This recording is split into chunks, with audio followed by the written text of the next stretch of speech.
Allahu Akbar, Allahu Akbar, Allahu Akbar, Allahu Акбар. Наркомании, когда говорят про ислам. Когда говорят про Коран, у вас всегда наркомания. Почему у вас такие ассоциации? Я все сказал. Спасибо. Хорошо. Ну, каждый видит через призму себя. Если вы наркоман, это не значит, что мусульмане все наркоманы. Мы же стараемся донести всю чистоту и святость ислама посредством чтения Корана. А когда Коран читаешь, там все такое. Так что мы не виноваты. Мы не виноваты. Мы не хотели. Ну, так получилось.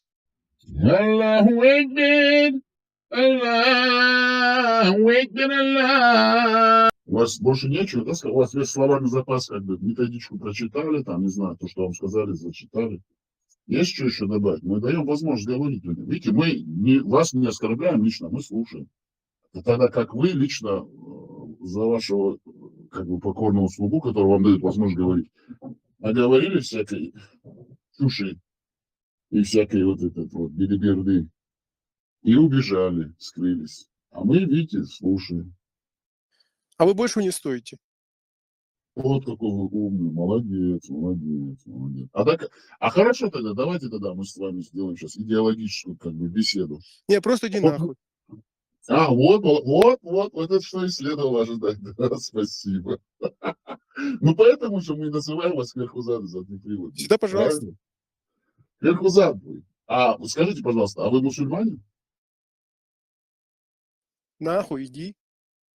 Истинноговорящий мусульманин или какой мусульман? Русский, православный, какой вы там? Раб? Кто вы? Расскажите немножко о себе. Нам интересно. Пожалуйста. Дорогой наш недруг или друг. Кто вы? Расскажите, кто вы, северный олень? Вы Кверхузад заднеприводный, русский православный Ахлюшечка? Раб, по сути, рабской Руси? Или кто вы? На каком языке вы говорите вообще? Вы чеченец или не чеченец? Или вы мерзкий подлый тип? Раб, рабынюшка, рабушка. На четвереньках ползаете, да, там? На четвереночках, трехзадный, трехкамешковый. Камешки. Пожалуйста, с кармана вытащите, пожалуйста. Аллаху Акбар, Аллаху Акбар, Аллаху Акбар. Саляф, а вы не знаете, почему именно четные должны быть камни? Можете пояснить? Это какой-то секрет. У Мухаммада всегда была эта троечка, святая троечка. Но если честно сказать, у них всегда это нечетное постоянно. А так, в принципе, я не знаю, наверное, они они у этих, наверное, у евреев что-то всегда воровали все, у этих зороастрийцев, евреев, у них тоже такая какая-то тяга, какая-то мания к нечетным числам, цифрам. Кажется, Мухаммад, у них это набрался от всего этого нечетных чисел. Ну, Мухаммад же, это же плагиатчик, интеллектуальный вор. Самому нет? Как вы сказали? Надо у антитеррора спросить, он, наверное, знает. Да, спросите у него тоже, это его специализация, он любит заниматься всем исламом, это его жизнь, в принципе, он же у нас светоч ислама. Это он мусульманин, тоже распространитель Корана и Сунны Аллаха. Аллаху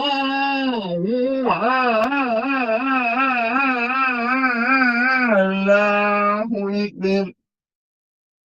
Заходим. Аллаху Акбар. У нас уже активный представитель Сунны Мухаммада. Уже нас обматерил по полной. Хороший парень вообще-то, хороший парень. Мы его любим за то, что он просто есть, за то, что он такой дурачок глупый. За то, что он мухаммадовец. Мухаммад.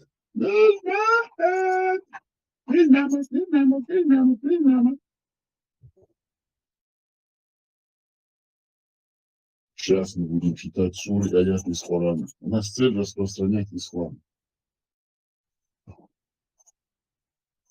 Исламские науки. Альхамдулиллях. Потому что только так мы сможем спасти нашу нацию. Только чтением священных сур и аятов из священного Корана. Алхамдулиллях. Алхамдулиллях. Кстати, точка. Вы вообще кверху зад вообще как? Нормально у вас все? Заднеприводный? Бисмилля. Аллаху Акбар! Аллаху Акбар!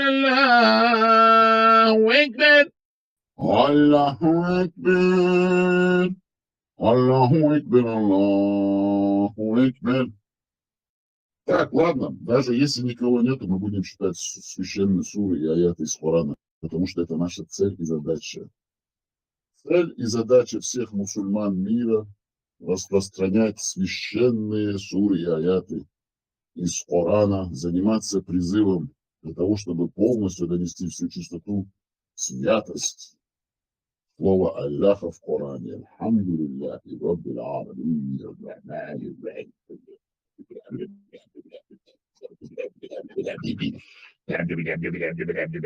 Так, Аль-Бакара, 2 сура, 21 аят, потому что мы остановились в прошлый раз на 20 аяте. 2 сура Аль-Бакара, корова, 21 аят из 286. يا أيها الناس اعبدوا ربكم الذي خلقكم والذين من قبلكم لعلكم تتقون. Да, точка. Вот вы оскорбили меня, хотя я читаю Коран. Кто вам дал право такое оскорблять му'мина, Аллаха? Перевод на чеченский язык.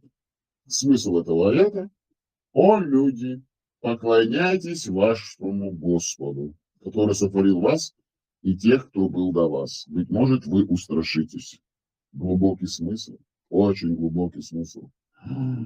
Какой смысл, какая святость, какая мудрость. Читаем дальше. Сура 2, Аль-Бакара, корова, 22 аят из 286. Читаем.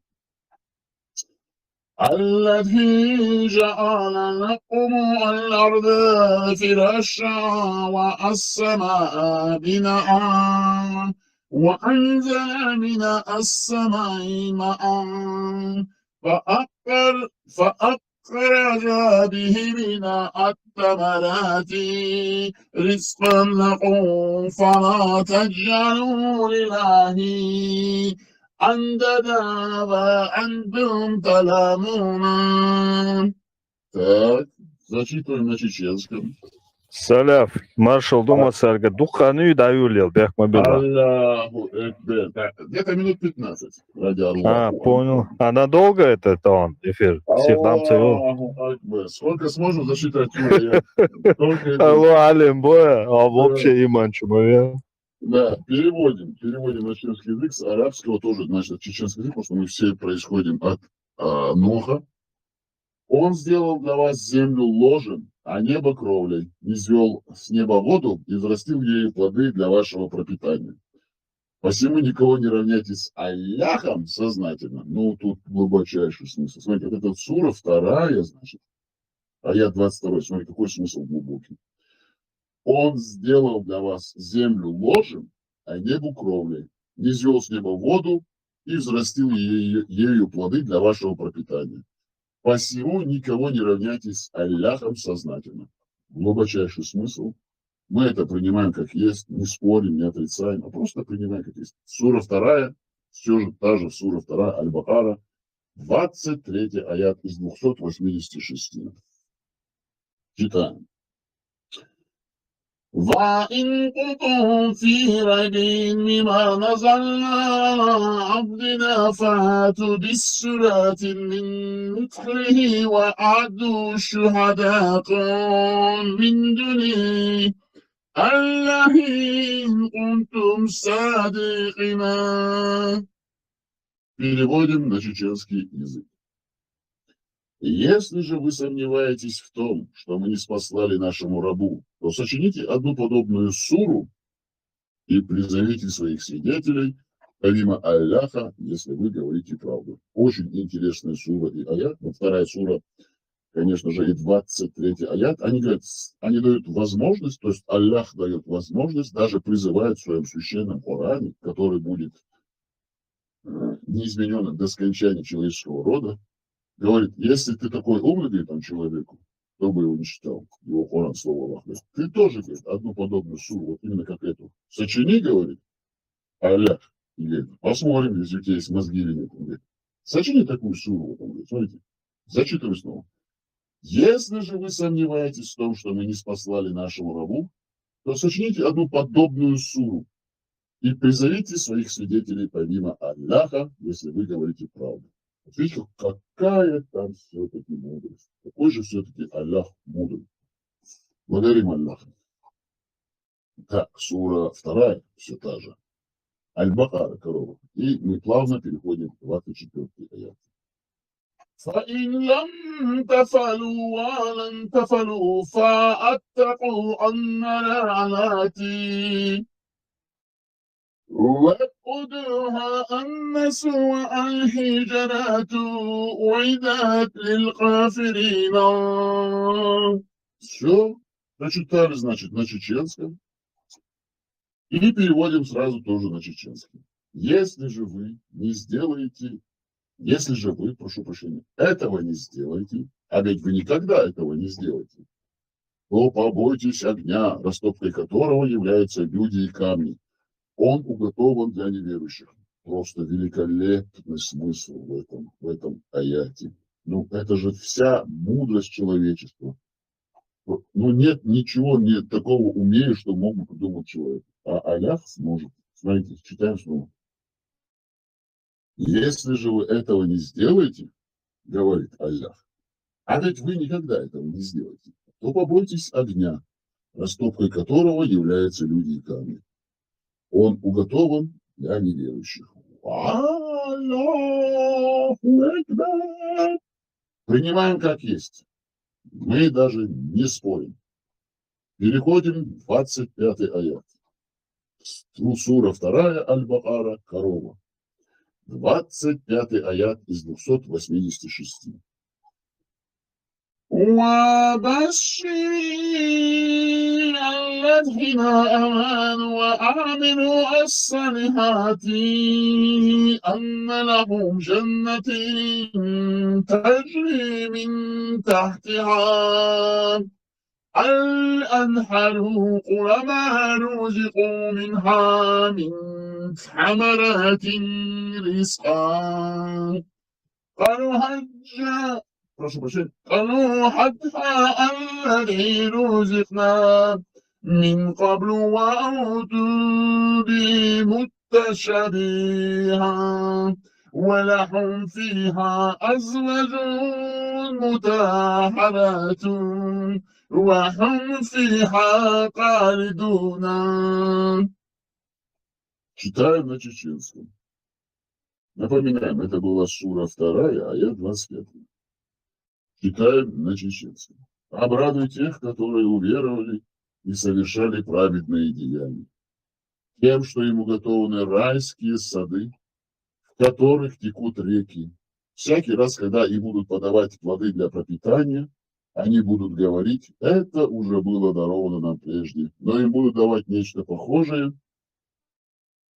У них там будут очищенные супруги, и они пребудут там вечно. Так, начинаются вот эти вот промежностные дела, жопные дела, мужнамадовские, все, начинается вот это напоминание супруги, шупруги, бупруги, уруги, так все понятно, да? Хорошо, ладно. Уже мы готовимся к разврату. Алхамдулиллях. Сура 2, все та же сура 2, Аль-Бакара, корова, 26 аят. Продолжаем. Читаем без купюр, без цензуры, все как есть. Инна Аллаха ла ястахи ан ядриба матхала ма баудатан фама фаукаха فأما آلت حين أمان فيعلمون أنه ألحق من رهبهم وأما آناء اللدحنا قفاروا فيقولون مدحا أراد الله بحدحا ما تلا يدل به قاتلا ويحظ به قاتلا وما يدل به إلا الفاسقين. Читаем на чеченском.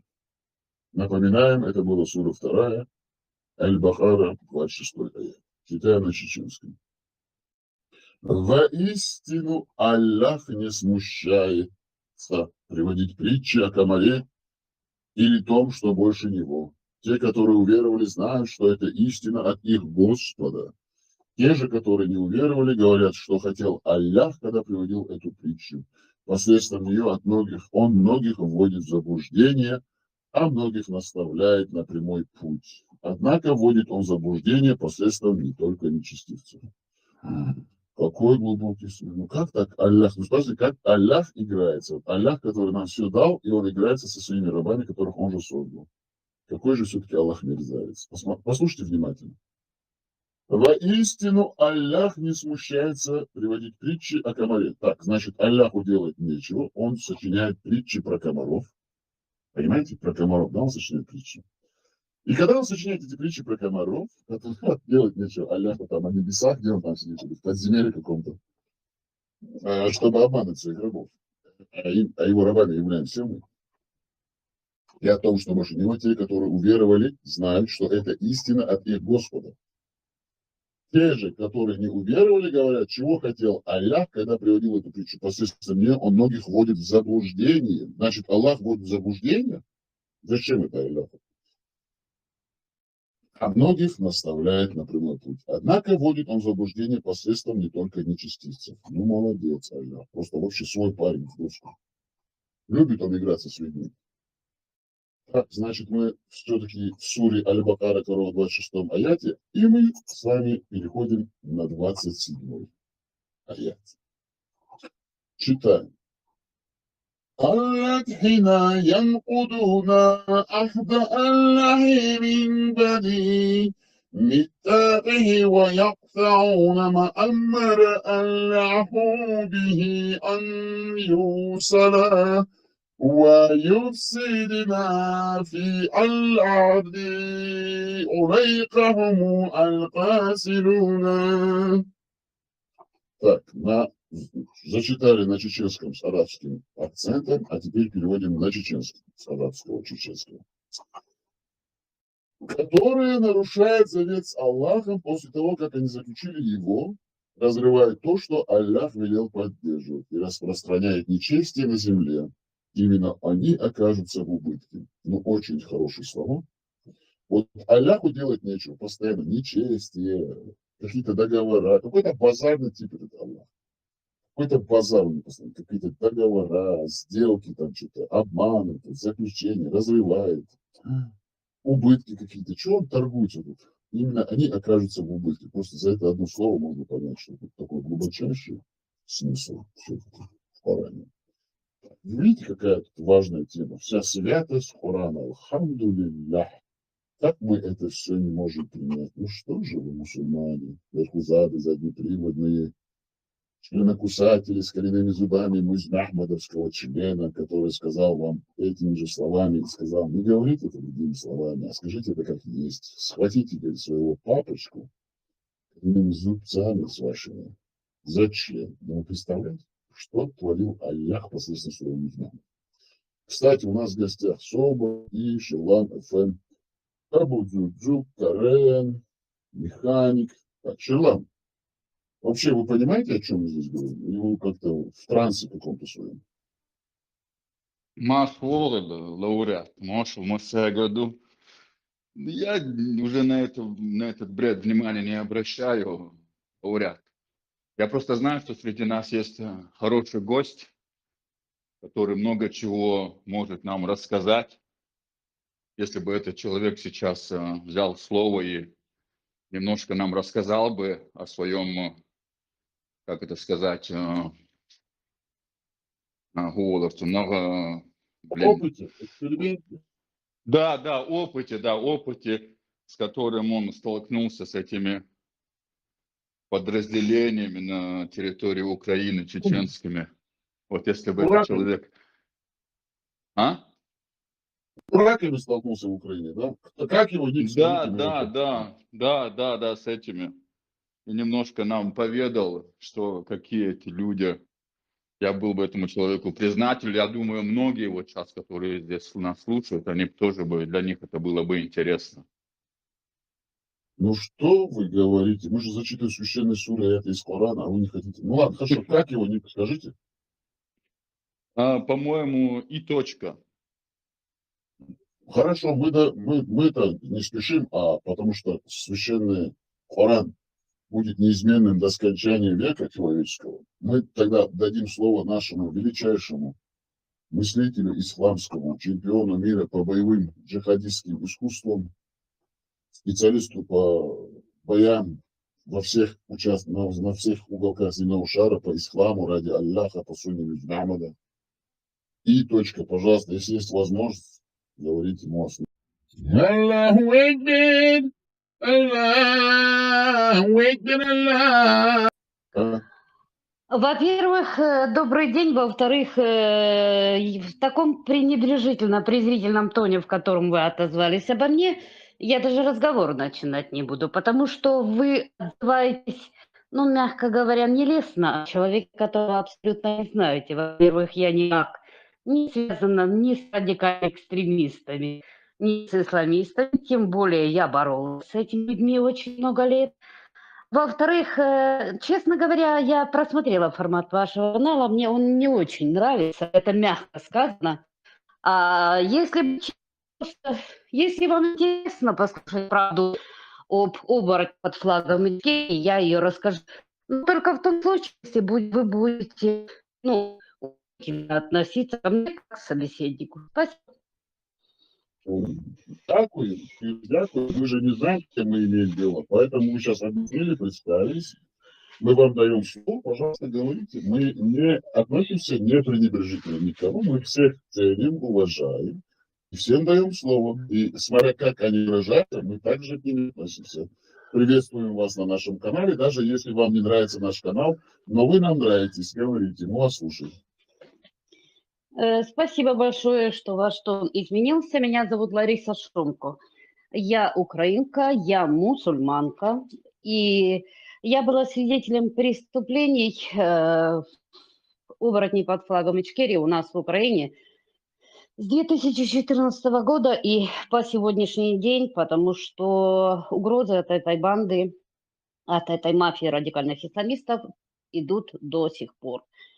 Я веду речь о конкретных людях, не о всех чеченцах, потому что отдельные чеченцы воюют в различных подразделениях, точно так же, как отдельные чеченцы приезжали вот в эти вот батальоны под флагом Ичкерии, но они же не знали, что эти люди связаны с криминалом, с мафией, с контрабандом наркоты и оружия, и к освободительной теме Ичкерии они не имеют абсолютно никакого отношения.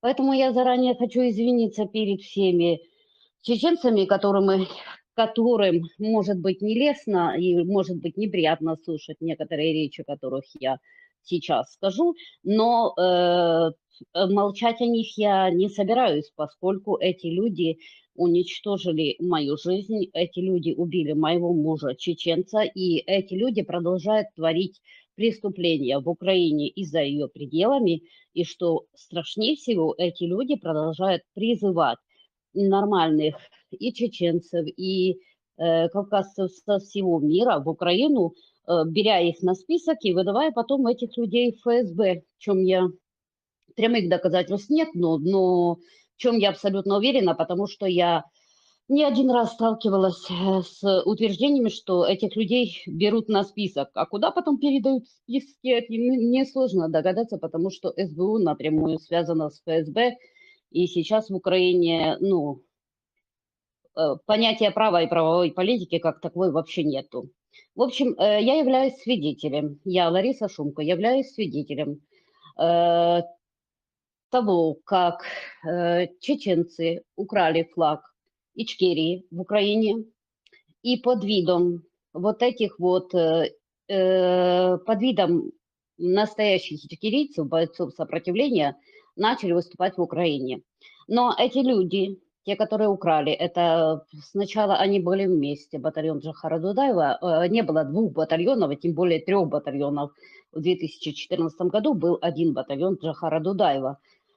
И Иса Мунаев выстроил всех перед своей пресс-конференцией в Днепре, выстроил всех и сказал, что всех бойцов своего подразделения, в которое уходили и Мусим Чеберлоевский, и мой муж Ильяс Дадакаев, он сказал, что после себя командиром он назначит Адама Осмаева. У всех было недоумение, потому что бойцы, старые бойцы, знали, что Адам Осмаев является ФСБшником. Но далее начали происходить еще более интересные вещи. Появилась в батальоне Амина Акуева, которая сразу почему-то заняла лидирующие позиции. Иса Мунаев вообще не коммуницировал с чеченцами, которые были в батальоне, а он постоянно ездил только либо с Аминой Акуевой, либо с 2 украинцами. И в тот момент, когда Иса Мунаев поехал в Днепропетровск и дал свою пресс-конференцию вместе с Аминой Акуевой, настоящие ичкерийцы, бойцы, которые приехали по призыву Ису Мунаева в 2014 году в Украину со всего мира, они просто развернулись и уехали. Они сказали, что под эгидой ФСБшников мы работать не собираемся, потому что пострадают наши семьи и пострадаем мы сами. Мы уже довольно насиделись в палатке, нам участвовать в боях не дают, а в этих политических играх мы не собираемся играть. И в тот момент, когда Иса Мунаев вернулся обратно, кстати, по дороге назад из Днепра его просто пытались убить, в тот момент, когда он вернулся назад, уже старых бойцов не было. Остался мой муж Ильяс Дадакаев и несколько человек, которые были вместе с ним. Вот. Ну и после этого началось вот такое вот нездоровое движение в сторону политики. И потом вы все знаете об истории с Исой Мунаевым, я не буду ее пересказывать. Но потом, после того, как объявили Ису Мунаева мертвым, власти в батальоне за одну ночь, ночью созвали пресс-конференцию в Днепре, и власть в батальоне Джохара Дудаева захватила Амина Акуева и Адам Осмаев. Сразу после этого начались твориться несусветные вещи. Мой муж на то время был за границей, потому что у него 3 месяца вышло, когда он был в Украине, и он был за границей. И в это время Иса Мунаев собрал всех и сказал, что он батальон Джохара Дудаева вообще распускает, и они все переходят служить Арсену Авакову. Ну, что такое служить Арсену Авакову в Украине со стороны нас, украинцев, это все равно, что у вас, чеченцев, служить Рамзану Кадырову. Вот то же самое служить Арсену Авакову у нас в Украине. Арсен Аваков – это тот человек, который убил Сашу Билова, причем как можно убить человека с наручниками за спиной и 2 пули в сердце. Человек, сказали, сам спустил Саша Билов себе 2 пули в сердце в то время, когда у него наручники были за спиной. Понятно и ясно, что его просто расстреляли, чтобы из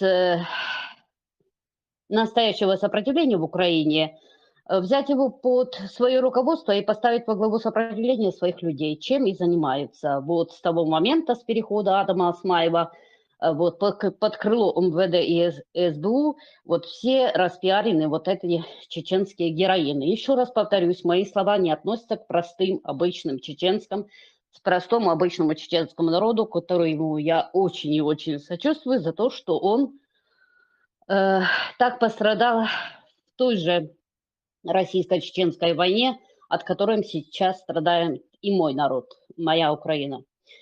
В общем, когда перешли они под контроль Арсена Авакова, вот эти батальоны начали просто-напросто грабить нас, украинцев. Они начали делать рейдерские захваты и имущество.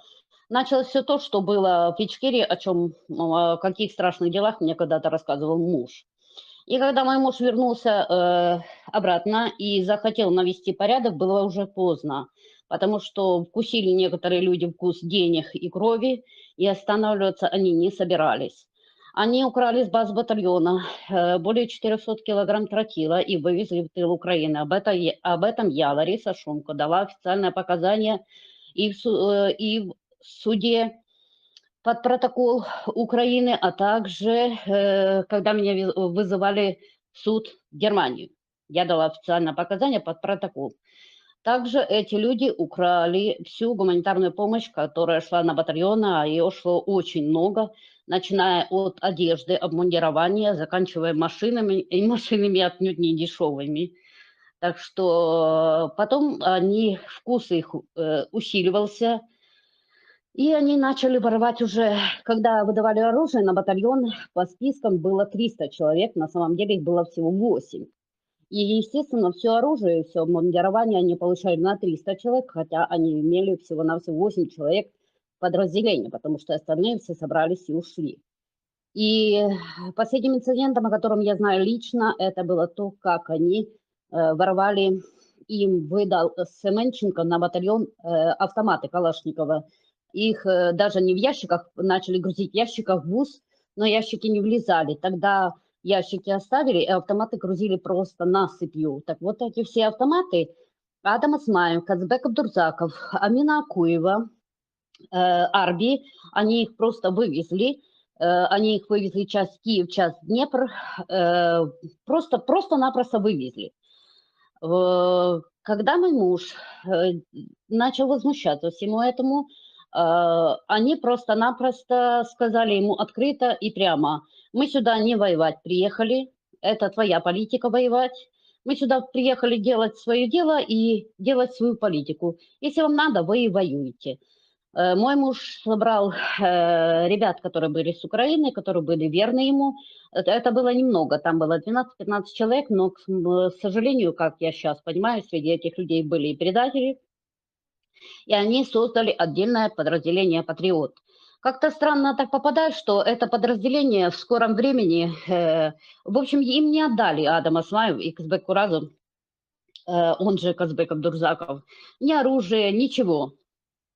И флаг тоже они, кстати, не отдали.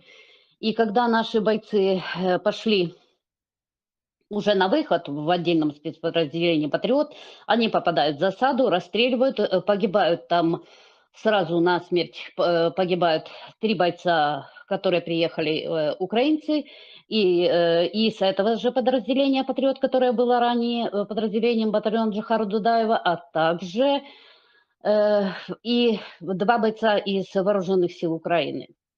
Но и это было еще не конец. Потом, когда приехали на базу, бойцов надо было хоронить. Сначала были морги, разбирательства, потому что просто так в Украине нельзя похоронить бойца без моргов. День в день такого не бывает, должно пройти освидетельствование, от чего умер боец, какие там огнестрелы были. И вот в тот момент, когда поехали хоронить ребят, на базе остался только мой муж Илья Задакаев. В этот момент через всю Украину, получив письменное разрешение от СБУ, приезжает его убивать Адам Осмаев, Арби, Казбек Абдурзаков, Амина Акуева. И вместе с ними еще было там грузины были, белорусы были, я их имен не помню уже, но меня что более всего меня шокировало, что вместе с ними был Тимирхан Мунаев. Они ехали не просто так, а 600 километров они ехали вместе с пулеметами, с гранатометами через всю Украину. Это был 2015 год, июнь месяц, когда нашего, например, подполковника в поезде просто снимали за то, что у него был патрон в кармане, вот с поезда снимали. А этим людям СБУ дало разрешение убить чеченца. Дело в том, что мой муж был командиром подразделений Шамиля Басаева. Его знали абсолютно все в Ичкерии, и я уверена, знают до сих пор, как героя 2 российско-чеченских войн. И вот этого человека убивать под расписку СБУ ехали через всю Украину банда на 3 джипах, вооруженная пулеметами, гранатометами, стрелковым оружием, у которых не то, что не было с собой никакого, ну, там, документа на оружие. Чтобы вы понимали, если я, например, простой волонтер, хочу попасть в зону АТО, мне надо получить очень-очень много письменных предписаний от различного начальства. У этих же людей была такая записка, что их пропускали, ну, безусловно, на всех блокпостах, абсолютно везде. И эти люди приехали тогда в Лисичанск на базу. Чтобы вы понимали, идет война, они расставляют пулеметы, гранатометы и готовятся к захвату базы, где был мой муж. Мой муж в то время спал. Внизу осталось несколько человек, а 5 человек поднялось вверх к мужу. Вместе с ними был Тимирхан Мунаев, сын Исы Мунаева. Тимирхан Мунаев фильмовал все это на видео. Он снимал весь этот ужас на видео. Они издевались над моим мужем, избивали моего мужа и пытались его убить. Но украинцы вызвали полицию. В тот момент приехала полиция туда на место. Вот. Они этого не ожидали, что полиция быстро приедет. Ну и начали снимать украинцы все, что происходит вокруг. Начали снимать мне телефоны и вот эти вот гранатометы выставленные, и вот эти вот джипы были с номерами. И это все, и эти люди ориентировались, вот, и уехали. Это была первая попытка убийства моего мужа. Позже они все-таки его и убили в августе месяце в Турции. Но это было не первое преступление банды вот этих вот оборотней под флагом Ичкерии, как я их называю. Я провела собственное расследование, и в 2015 году несколько людей, которые были в батальоне Джохара Дудаева со стороны Украины, которые помогали вот этим вот оборотням под флагом Ичкерии, получили по 1 миллиону гривен на счету, в то время, когда их зарплаты не превышали 70 тысяч гривен в год. Эти данные официальные. Они есть на официальных сайтах Украины, мои слова можно очень легко проверить. Дальше больше. Мусим Чеберлойский, еще как при жизни моего мужа, и еще мой муж тогда не перешел, я вернусь немножко назад, Мусим Чеберлойский поспорил с Исой Мунаевой еще, когда известия о смерти Исы Мунаева не было, о том, что пора в Украине поднимать черное знамя джихада. И мой муж в то время был как раз в подразделении, и они целую ночь беседовали, муж, Иса Мунаев и Мусим Чеберлойский. И муж и Иса Мунаев были против того, чтобы Мусим Чеберлойский поднимал знамя джихада, черное знамя вот этих вот исламистов у нас в Украине, потому что они были уверены, что это нанесет очень большой вред украинскому народу. Но Мусим Чеберлойский не внял их словам, отделился. И то, что он сейчас рассказывает по видео, то, что они приняли решение, что это было решение партии, как ОПД «Свободный Кавказ», отделиться, нет. Такого не было. Они приняли решение поднять черный флаг джихада, поссорились с ИСой и ушли из батальона Джохара Дудаева. Мусим Чеберлойский переходит под крыло Адам Гергерт. Сейчас его уже нету, у него обнаружили онко, и он погиб. Это 8-й батальон Аратта. На тот момент это был, они перешли туда осенью. Я же с ними сконтактировала лично, я не помню в каком месяце, но осенью. И ближе к зиме они не сразу шли на контакт, но я не знала, что они конкретно исламисты. То есть я как украинский волонтер, как мусульманка помогала, больше всего мне хотелось помочь именно мусульманам, потому что я помогала различным подразделениям, но на тот момент я еще не знала, что они являются именно теми исламистами, которые подняли флаг джихада в Украине. И я им помогала, я не один раз отправляла им гуманитарную помощь. Есть запись, она есть на Ютубе, где голос есть Мусима Чеберлойского, мои слова очень легко проверить. Но потом начали из Канады, я познакомила журналистов с канала 1+1 с Мусимом Чеберлойским, они приехали к ним, взяли у него интервью. Но потом с Канады начала им идти очень большая помощь, но эта помощь куда-то исчезала.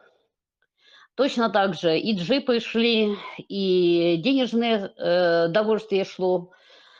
Проверить, куда это шло, сейчас не представляет возможности, потому что Мусим Чеберлойский вот уже сколько лет не идет на контакт. Они заочно меня уже давным-давно приговорили к смерти. Вот, они угрожают мне со всех своих площадок, но напрямую на разговор они не идут. Ваши смелые, гордые вот эти вот героины, как я их называю. Назвать их героями? Прошу прощения, Лариса, да, вас зовут? Да. Не надо нам приписывать чеченской нации этих героев. Это русские православные мусульмане, джихадисты, которые Они не русские, они... Подождите, дайте сказать.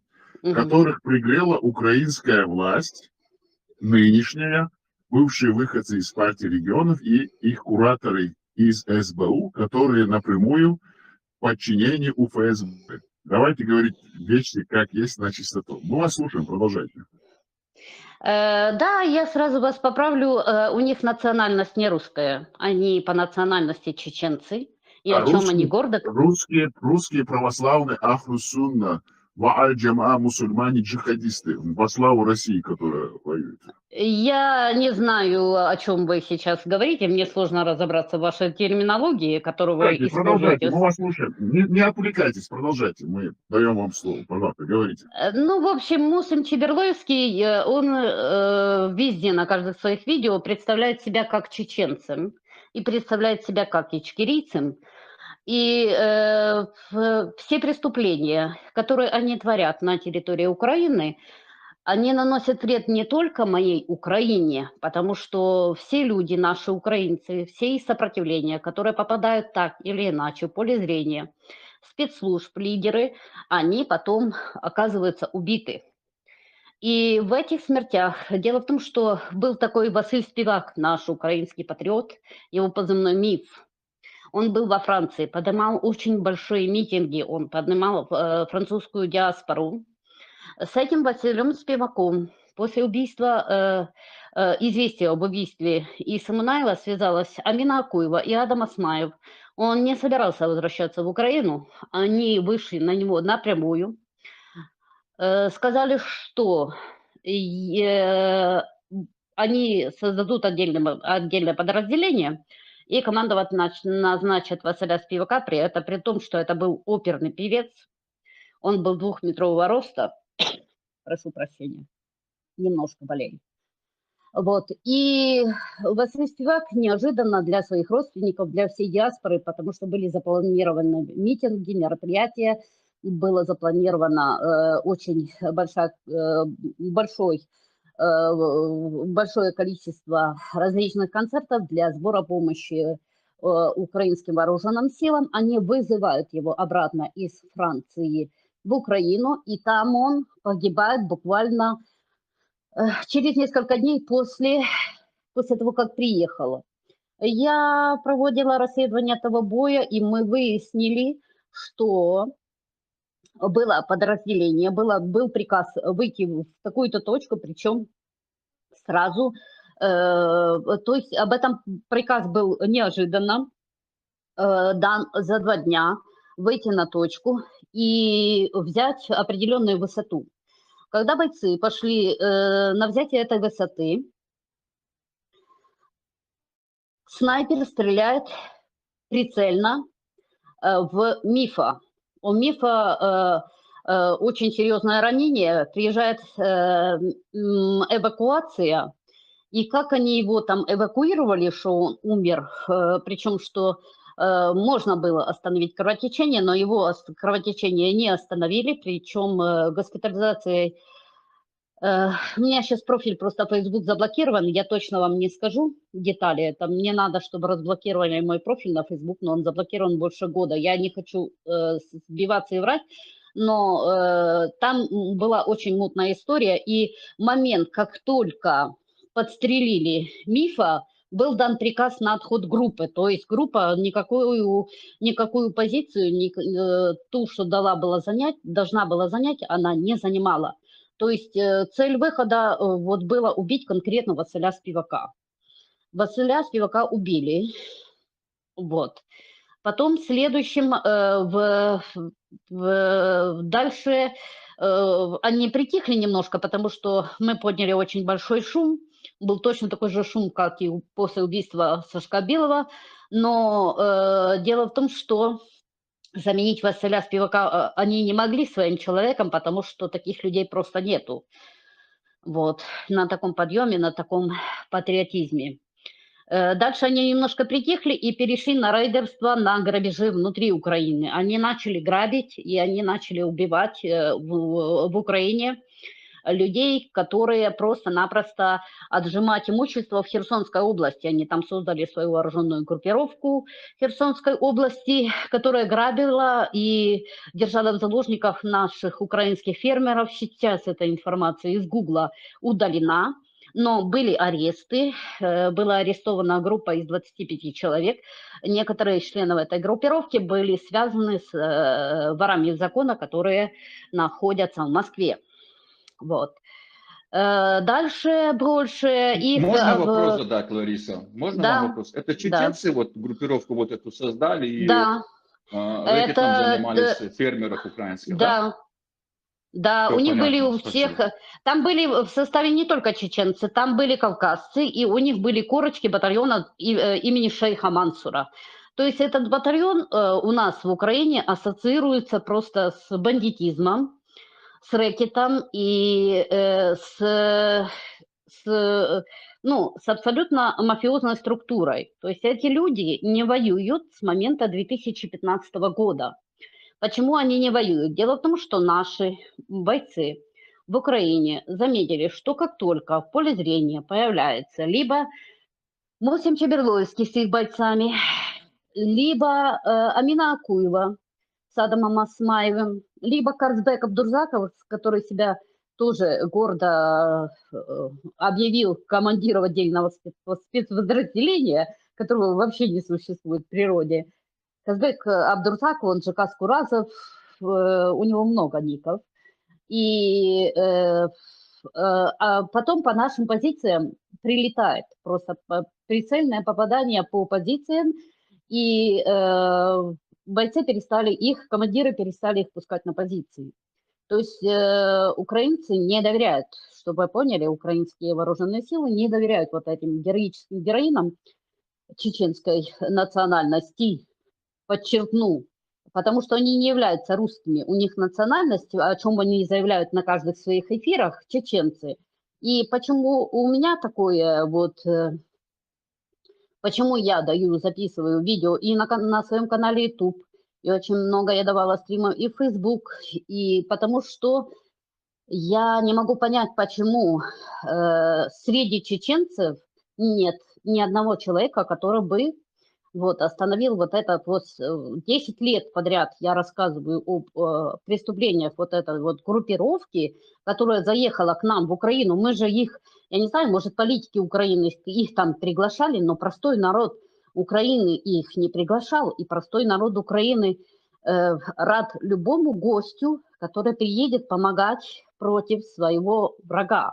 Но когда люди приезжают и просто плюют на закон, плюют на все абсолютно нормы, не только закона, но и чести, и права, и нарушают абсолютно все законы Украины. Дело в том, что Мусим Чеберлойский и Ахмед Закаев раздают свои корочки абсолютно всем преступным группировкам, которые только есть и в Европе, и в мире. И эти люди едут в Украину, получают корочки бойцов, и потом занимается бандитизмом и рэкетом. Если вы думаете, что не только в Херсонской области, то это нет, не только в Херсонской области. Потом они передвинулись на Закарпатье, на Буковель, и эти люди крышевали и потоки контрабанды с Донецка, с территории, захваченной русскими, к нам в Украину. Эти люди взяли под контроль контрабандные потоки наркоты и оружия и на... Вот там, где западные территории Украины, где кордоны с Румынией и с другими европейскими странами, и эти люди взяли под контроль границы с Белоруссией. Они очень... у меня такое впечатление, что они выполняют заказ спецслужб на убийство лидеров сопротивления и Украины, и Кавказа, и Белоруссии, потому что когда только начиналось движение Тихановского, вы, наверное, помните этого человека, была группа белорусов, которые приехали к нам в Украину из Европы, и они открывали свои пресс-конференции, и после того, как этой пресс-конференции заинтересовались бойцы чеченских сопротивлений, которые находятся в Украине, которых пиарит наша украинская власть, которая, по мнению нас, украинцев, чтобы вы понимали, я не являюсь приверженцем нашей украинской власти, более того, я категорически против вот этой власти, вот этой диктатуры и Зеленского, и Умерова, Сырского, которые захватили власть в Украине диктаторским способом и просто-напросто убивают мой народ, убивают мою Украину изнутри. Путин с одной стороны, а эти из тыла. Так вот, когда приехали белорусы к нам, их тоже... Одного из белорусов, который должен был участвовать в пресс-конференции, буквально накануне этой пресс-конференции, нашли повешенным в лесу недалеко от поселка Чайки. Что такое поселок Чайки? Это элитный поселок под Киевом, где аккумулированно живут вот эти вот семьи, вот этих вот героических героинов чеченской национальности, которые приехали в Украину, как они бахвалились в разговоре, что мы к вам в Украину приехали с одной пустой барсеткой, но сейчас они все разъезжают на элитных автомобилях. Живут они, дома покупают они не дома, покупают они квартиры в элитном поселке Чайки под Киевом. Там же открыт уже и исламский детский сад открыт, но это было еще на момент, когда я была в Украине. Почему я это знаю? Потому что я лично, они говорят, Мусим Чебеловский где-то обмолвился, что я засылаю каких-то людей. Нет, я никого не засылала. Я человек, который пока не удостоверится лично, он говорить не будет. И я пошла, как нетуяж, как уборка, клининг, это называется на английском языке. Я увидела из того поселка объявление об уборке, и я туда пошла. Я пошла как мусульманка убирать, и мне там спокойно показали и рассказали, где они живут, как они живут, как они сдают эти квартиры, которые они уже купили. Сдавали они еще на тот момент, на 2020-2021 год, за 10-12 тысяч гривен. Сколько это в долларах, я не знаю, но это довольно-таки шикарная сумма. Вот, сразу подумайте, как, ну, например, я волонтер в Украине, да, я работала везде, где только могла. И пирожки ночью пекла, и убиралась в спортивных центрах, где занимались спортом вот эти же героические героины, которые узнавали меня там и бежали из этих своих супертренировок, которые они снимали на ТикТок. Ну, в общем, я хорошо, плотненько исследовала этот вопрос. И могу вам с уверенностью сказать, что люди, которые приехали с одной барсеткой, за время войны в Украине, когда мы хороним лучший цвет нашей нации, эти люди обогащаются за счет нашей крови, понимаете? Они просто, опять же, хочу уточнить, что это неприменимо ко всем абсолютно людям, чеченцам или кавказцам, нет. Это конкретная группа лиц, которые захватили флаг Ичкерии. Чтобы отнять флаг Ичкерии, они дважды пытались убить моего мужа, а первый раз в Украине в 2015 году это было на базе в Лисичанске, а второй раз в Мариуполе. И первый раз была группировка больше Адама Асмаева, а второй раз Мусима Чеберлоевского. Но к Чеберлоевскому муж не поехал, куда они вызывали его на шариатский суд, как они сказали, что они его приговорили, как потом позже мне писали на Facebook, что они приговорили и его, и меня за античеченскую позицию. Но у меня нет античеченской позиции. У меня позиция против радикальных исламистов, которые под видом чеченцев, которые борются за свободу своего народа, приехали к нам в Украину и совершают преступления и против чеченцев, и против нас, украинцев. Если вы думаете, что они убили только одного белоруса, то нет. Когда был подрыв машины в Шеремета, все вы, наверное, об этом слышали, когда взорвали Шеремета у нас в Украине, посадили абсолютно невинных, непричастных к этому делу волонтеров из Украины. И ко мне обратились волонтеры из Украины, попросили дать аналитику по этому случаю.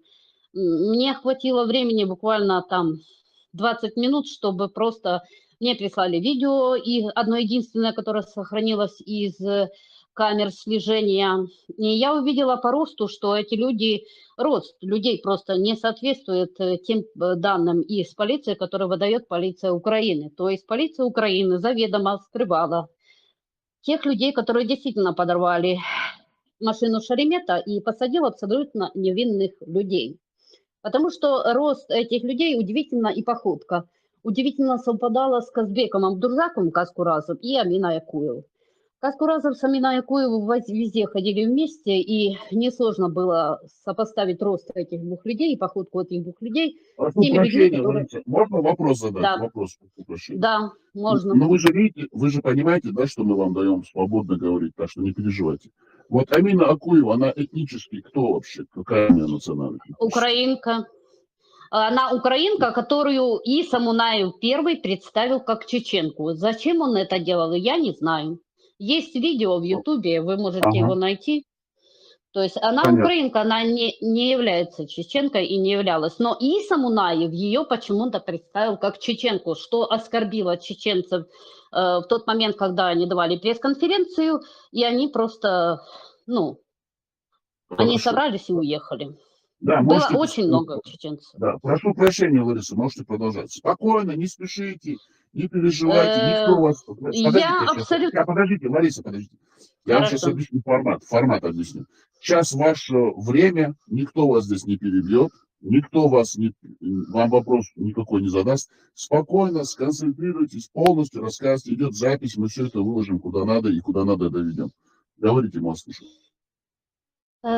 Смотрите, дело в том, что почему я так спешу, дело в том, что каждый раз, когда я доношу вот такие сведения, после этого либо ко мне в дом вламывается полиция и начинает меня избивать и выбрасывать из страны, полиция той страны, где я нахожусь, либо меня просто пытаются убить.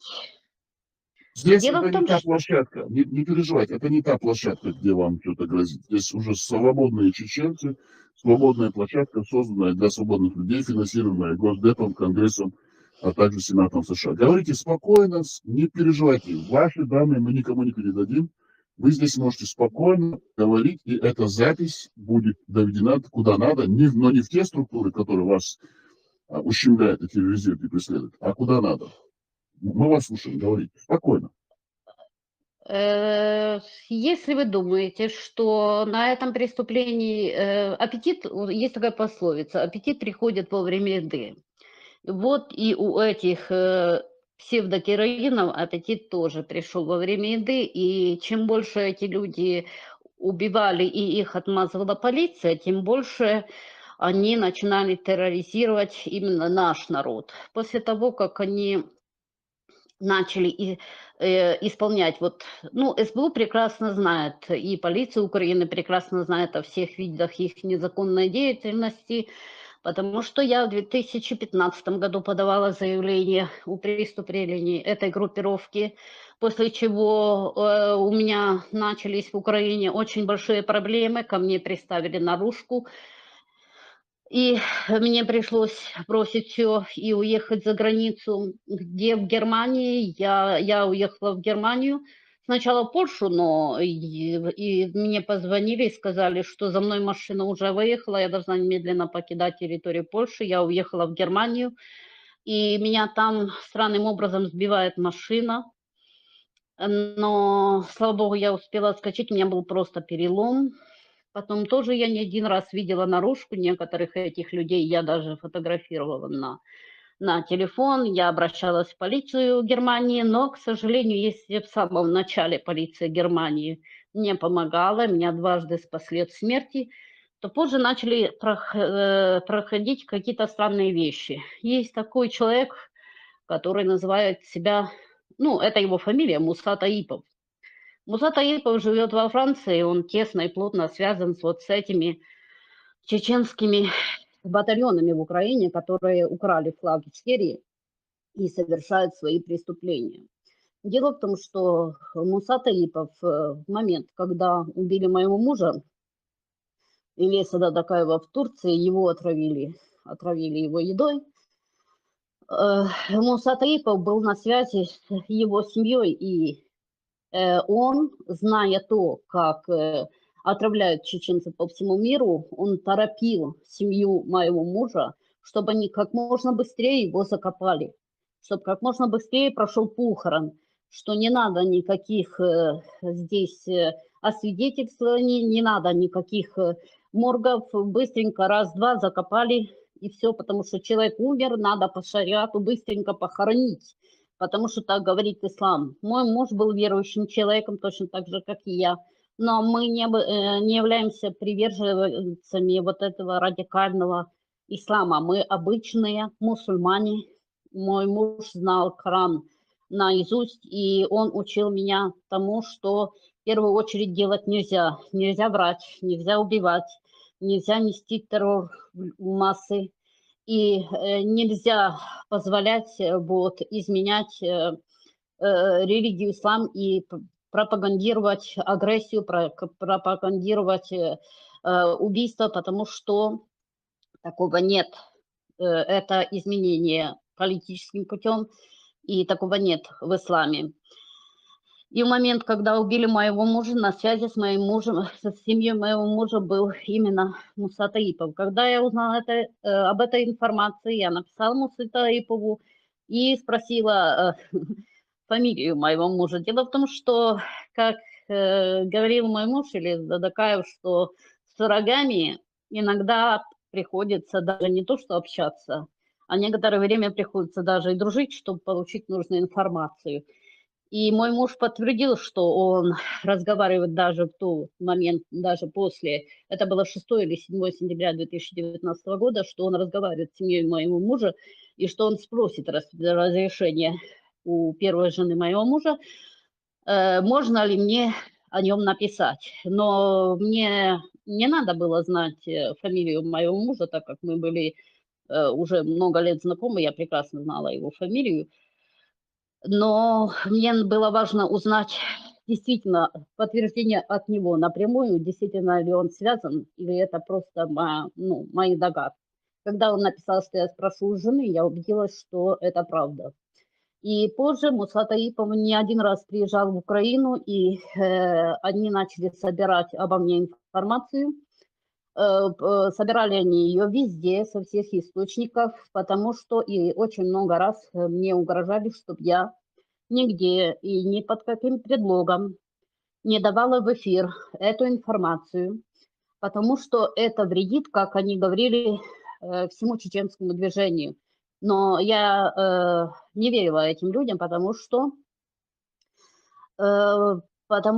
там, где появлялись вот эти вот героины чеченского происхождения у нас в Украине, обычные чеченцы, когда приезжали помогать нашему украинскому народу, они шли прямо в ряды ЗСУ, они и воевали, некоторые живы, некоторые ранены, некоторые погибли, но им честь и хвала, и спасибо большое за помощь. Но вот эти люди, они приехали конкретно не воевать, о чем они прямо говорят. Но самое страшное то, что они убивают нас, украинцев, и занимаются террором. И не только украинцев. Они пиарятся на крови. Почему я так говорю в своих видео? Потому что если вы сопоставите даты выступлений Ахмеда Закаева с датами гибели наиболее ярких людей в Украине, то вы увидите, что все свои выступления и все свои письма в Гаагу и так далее и тому подобное либо за день до того, либо в тот же самый день погибает какой-либо яркий лидер Украины. Мне также известны случаи, дело в том, что в Украине они не только занимались рейдерством обычных предпринимателей, а дальше аппетит у них увеличился, и они начали грабить магазины и ломбарды в Киеве. И на грабеже одного из ломбардов был пойман Салман Сайнароев, если я не ошибаюсь. Он там оставил... Сайнароев, Лариса. Сайнароев, да. Он там оставил свои отпечатки пальцев и на стекле, и таким образом его обнаружили. Но за Сайнароева вот этого вступились... Дело в том, что создано очень много фондов, очень много различных организаций под грифом «правозащита», которые на самом деле занимаются не правозащитой, а их цель отмазывать от настоящего... Ну, их цель просто-напросто не довести дело до суда, а вытянуть под любым предлогом человека из тюремного вот этого вот возможного тюремного заключения и вывести его в безопасную зону. Таких организаций очень и очень много в Украине, и они множатся с геометрической прогрессией не только в Украине сейчас, а по всему миру. Дело в том, что Мусим Чеберлойский раздает и Ахмед Закаев, и Адам Осмаев, и Казбек Абдурзаков.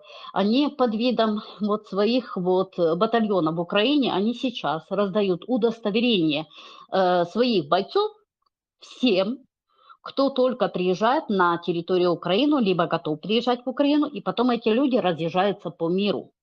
И дальше организовывают свои ячейки радикальных исламистов. Почему радикальных исламистов? Потому что в том круге, где была я и мой муж, у нас не было даже понятия кому-то слово плохое сказать, потому что плохо о нем подумают, а о том, чтобы кого-то просто идти и убивать за то, что он говорит правду, такого, ну, в моей голове это просто не укладывается, как такое может быть. И они украли тогда в ломбарде изделий золотых на более 1 миллиона гривен и убили при этом охранника. Был еще такой... Ну, они прямо из ИГИЛ приводят людей в Украину, прямо напрямую из ИГИЛ. Зачем это правительству Украины? Ну, по моему мнению, правительство Украины сейчас на 80% состоит из людей ФСБ. То есть оно работает сейчас против украинского народа, и именно война помогла Зеленскому остаться на своем посту. Дело в том, что этот человек нарушил Конституцию Украины очень много раз, он ее просто-напросто растоптал и принял очень много антиконституционных законов. И все люди, которые этим препятствуют, либо записывают какое-либо видео, они буквально через... Ну, максимум неделю, они, получаются, мертвые. Точно так же, как Василя Спивака к себе пригласила Мина Акуева позже. Был такой лидер белорусского сопротивления, уже после этого, как убили, вот повесили лидера белорусского сопротивления, который приехал к нам в Украину, в лесу, причем повесили его недалеко от поселка Чайки. Того самого, они даже уже и не вели его далеко, то есть того самого поселка Чайки, где обитают исламисты Мусима Чеберлоевского.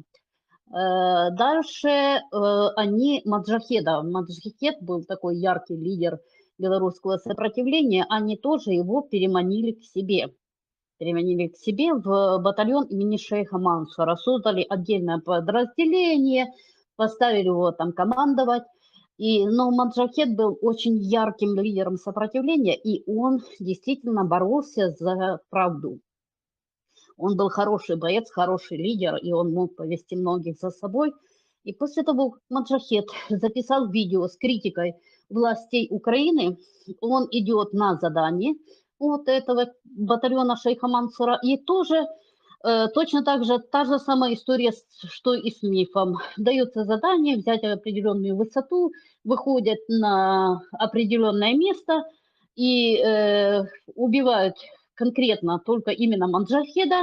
Все, и уже высоту брать не надо. Вся группа откатывается назад. То есть всем дан приказ, всем вернуться на свои позиции. И когда я расследовала вот это вот преступление Маджахеда, ко мне на связь вышли родители Маджахеда, и они со своей стороны, я со своей стороны собирала факты, и когда мы сопоставили факты, то убедились в том, что, что смерть идентична тому, как убили Мифа нашего, Василя Спивака. То есть они даже не меняют почерк, один и тот же почерк, одна и та же методичка. И то, что дано в эфир, от чего погиб человек, то никому...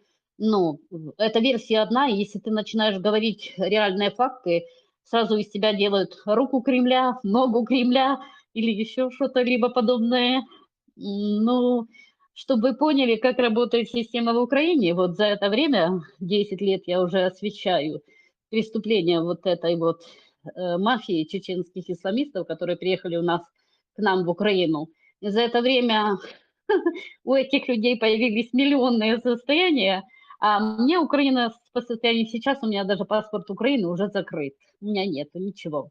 Меня отобрали все. И бизнес, и квартиру, и пытала меня и немецкая полиция СБУ, и пытались они меня убить, и в психушку меня пытались запихнуть, и в Украине, и здесь, в Швейцарии, где я нахожусь. То есть эти люди готовы на все, лишь бы сидеть на денежных потоках дальше, обогащать себя и нести идеи радикального ислама по всему миру. Это угроза для людей, это огромная угроза, потому что эти люди в своем желании дойти до власти, они готовы убивать всех. Для них нет разницы, женщина, мужчина, ребенок, они будут просто убивать, лишь бы им это дало допуск к власти и к деньгам. А почему не убивают вот этих ярких лидеров? Дело в том, что которые находятся в Украине, и белорусы, и украинцы, по моему мнению, у них в СБУ лежат абсолютно кейсы всех их преступлений на столах. И они просто-напросто предупреждены о том, что об ответственности, которая будет, что их могут отправить либо в Россию, либо в Европу за их преступления. И они идут и просто-напросто убивают следующего, на кого укажет вот эта наша коррумпированная насквозь украинская власть. Вот, в принципе, если так кратко, то почти все. Вы сейчас даже знаете больше, чем я выдаю информации на своем YouTube-канале. Хорошо, Лариса, готова. огромное спасибо вам за то, что вы пришли к нам, высказались, рассказали. Вы можете в любое время приходить. Мы всегда будем вам давать слово. Не переживайте, никто вас здесь не будет перебивать, ущемлять. Если у Ширлама есть некоторые вопросы к вам, пожалуйста, Ширлам, вам слово. Да, у меня есть один вопрос. Лариса говорила, что ее мужа пытались убить 2 раза. 1 раз это, она, по-моему, сказала, или сейчас, да, там где-то, да. Да. А второй Да. раз в Мариуполе. Но второй раз, то есть это был смертельный или не смертельный? Нет. Потому что умер-то... Да-да. Говорите, да, я вас слушаю. Не, Второй я раз все, вопрос закончил свой. муж не поехал. Они его вызывали на свой шариатский суд в Мариуполь. И муж туда не поехал. Они гордо дали даже фотографию, там, где они сидят в мечети в Мариуполе. Я по этой фотографии, она для меня была как лакмусом. Вот. Когда я делала расследование об убийстве своего мужа, я собирала все по крупицам много лет. Вот.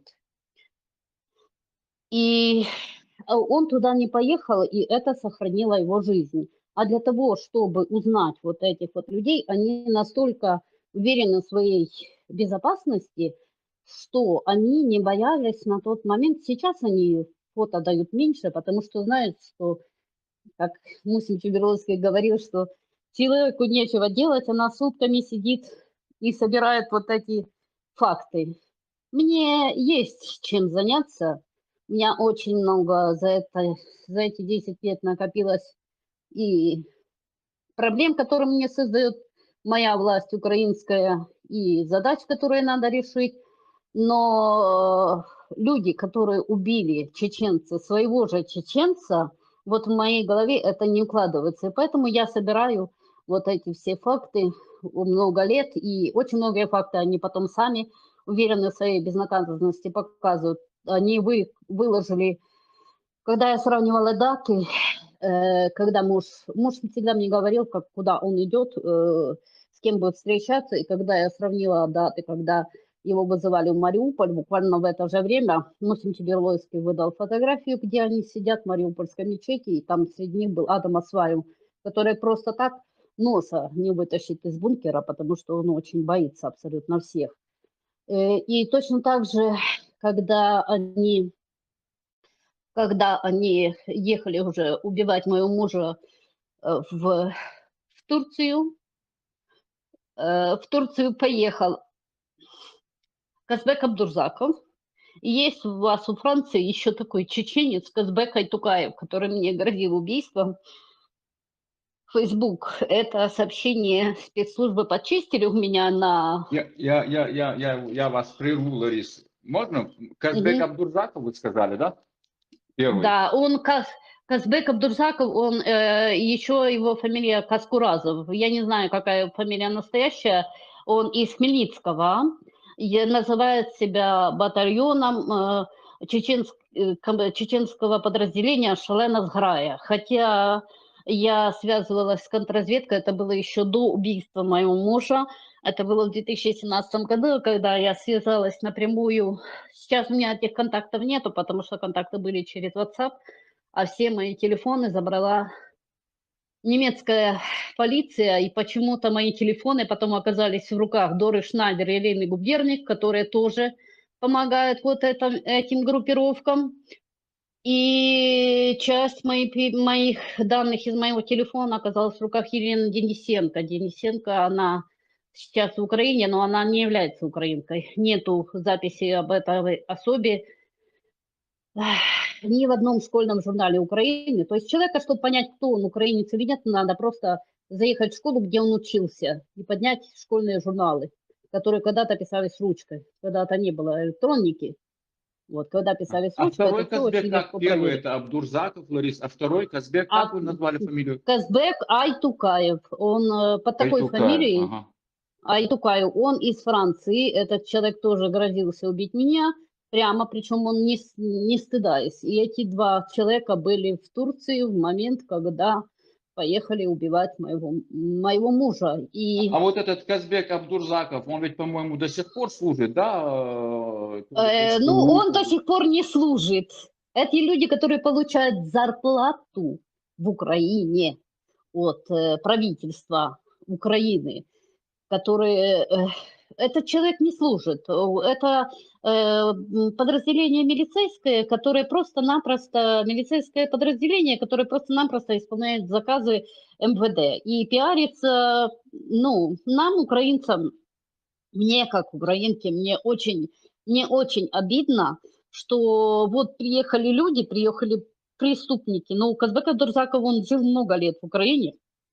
Он приехал давно в Украину. И вот почему мои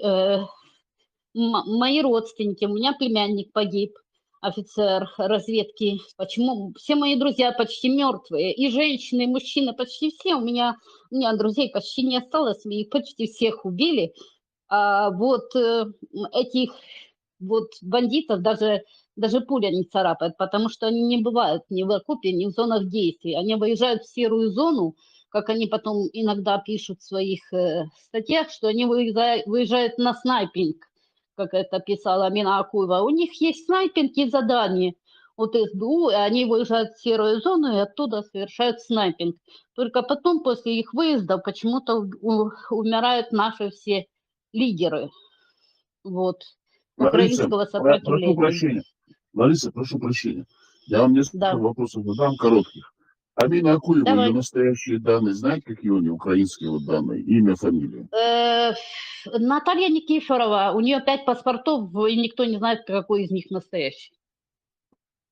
Хорошо, напоминаем нашим слушателям, Амина Акуева, украинская гражданка Наталья Никифорова. Хорошо. Казбек Айтукаев, мы вам даем информацию. Он состоит в банде Джамбулата Сулейманова, который орудует по заказу русского ФСБ на территории Франции. Джамбулат Сулейманов, который организовал такие организации, как Бартмарш, Единая сила, по аналогии с Единой Россией. Также Казбек Айтукаев находится и выезжает на территорию оккупированной Чеченской Республики, активно ведет контакты с оккупационными русскими властями, которые Россия там установила, а также он является, возможно, внештатным сотрудником ФСБ. Казбек Айтукаев, напоминаем нашим слушателям, все, кто его знает на территории Франции, оберегайтесь этого человека. Он в тесном контакте с Басханом из Ниццы, светловолосый, очень верткий, Да, он пронырливый светловолосый. парень. Да, светловолосый, очень верткий, пронырливый парень. На Ютубе есть его интервью «Права и мир», который он дает на территории оккупированной Чеченской Республики на фоне разрушенных зданий русскому журналисту, где он критикует все, что связано с Чеченской Республикой, в то время независимой, и всеми чеченскими государственными структурами. Казбек Айтукаев, напоминаем это нашим слушателям. Так, вы можете продолжать, Борис? Он из Очкоя лауреат, этот Казбек Айтукаев. Казбек Айтукаев – это очень опасная личность. Всех тех чеченцев, кто может с ним контактировать, просим просто, чтобы они проявляли просто большую, сильную бдительность по отношению к этому человеку. Это человек, который... Очкой. Это неизвестно, с какого родовое его село, но он жил в Грозном, его фамилия Казбек Айтукаев Казбек. Он вокруг крутится Джамбулата Сулейманова, Басхан. Он не только... Я вас дополню, он крутится не только вокруг Джамбулата Сулейманова, он также находится в пуле Ахьяда Идыкова. Эту информацию, которую вы мне сказали, я ее прекрасно знаю, потому что как только они образовали вот эту вот организацию свою, Бартмаршу, я им написала в СМС и спросила, почему вы просто не помогаете, а почему вы создаете вот этих миллион организаций и берете в свои структуры людей, которые замешаны прямо или косвенно в ФСБ, почему вы просто не помогаете обычным, не создадите простую организацию, которая просто будет помогать обычным чеченцам, обычным вдовам и сиротам, которых осталось очень много и на территории Ичкерии оккупированной, и на территории Европы. Дело в том, что я нормально абсолютно отношусь к чеченской нации, и у меня нет ненависти, я не нацистка, которыми меня пытаются выдать. Я абсолютно нормальный человек, у меня ненависти и презрения нет никакой национальности, никакой веры. Я коммуницирую прекрасно с различными людьми, и мне не один раз рассказывали чеченки в личных разговорах о том, как тяжело им жить в Европе. И когда я задала вопрос Ахьяду Идыгову напрямую, когда он мне писал, почему вы так много пишете сообщений о своей политике, об этих законах, но вы ничего не делаете для тех людей в Европе, которые оказались без кормильца. Что такое быть вдовой, я прекрасно знаю. Когда ты одна, и на тебя сваливается вал проблем, и еще за спиной дышат твои враги. В такой же ситуации оказались сотни тысяч вдов и сирот, вот таких же жен обычных, обыкновенных ичкерийцев, которых убили, и которые оказались волей судьбы в Европе, а еще в более страшном положении находятся вдовы и сироты, которые вот там вот остались в оккупации. Но им почему-то ни одни из этих вот всех партий, движений за этих 10 лет я не слышала, чтобы они кому-то помогали или кому-то помогли. Дело в том, что этот Казбек Айтукаев очень плотно связан и с Дорой Шнайдер, гражданкой Украины, и с Ириной, гражданкой Германии, и с Ириной Губерник, тоже гражданкой Германии. И только когда я приехала в Швейцарию и начала искать здесь по ним информацию, только здесь в Швейцарии мне открылись некоторые сайты, где я увидела, что эти люди Ирина Губерник является активной пропагандисткой партии «Единая Россия» по культурной линии. Более того, она выступала в жюри от центра, который является прямым подразделением партии «Единая Россия» Путина в Беларуси. Она там была членом жюри в конкурсе по балету. Ну, вы все знаете, как Путин любит балет. И вот эти люди вместе с Ахьядом Эдыговым, Казбеком Айтукаевым и Мусой Таиповым, там еще много чеченцев, вот они все гоняются за мной по всему миру вот уже сколько лет. А можно один вопрос, Лариса, просто вопрос для уточнения. Вот когда говорите, вы говорите, рассказывали, ваш супруг был в Турции, туда выезжал, значит, Айтукаев, вот этот вот Абдурзаков. А как Да. вот ваше покушение и как убили вашего мужа, можете рассказать? Его отравили чаем с Украины. Мой муж никогда, перед тем, как его убить, они наделали, извините, очень много суматохи возле меня. И муж вообще-то думал, что они попытаются убить меня. Но такая попытка и была. Когда я шла один раз пополнять телефон, меня предупредила полиция, что мне небезопасно ходить по улицам, чтобы я была аккуратна и предельно осторожна. И когда у меня закончился интернет, я решила выйти не днем, а ночью на одну из заправочных станций, и там меня попытались убить, но этих людей схватило. Ну, за мной просто сзади уже шли люди, и я только успела увидеть, как их схватили, и меня попросили немедленно возвращаться домой. И мне пополнение счета тогда принесли сами.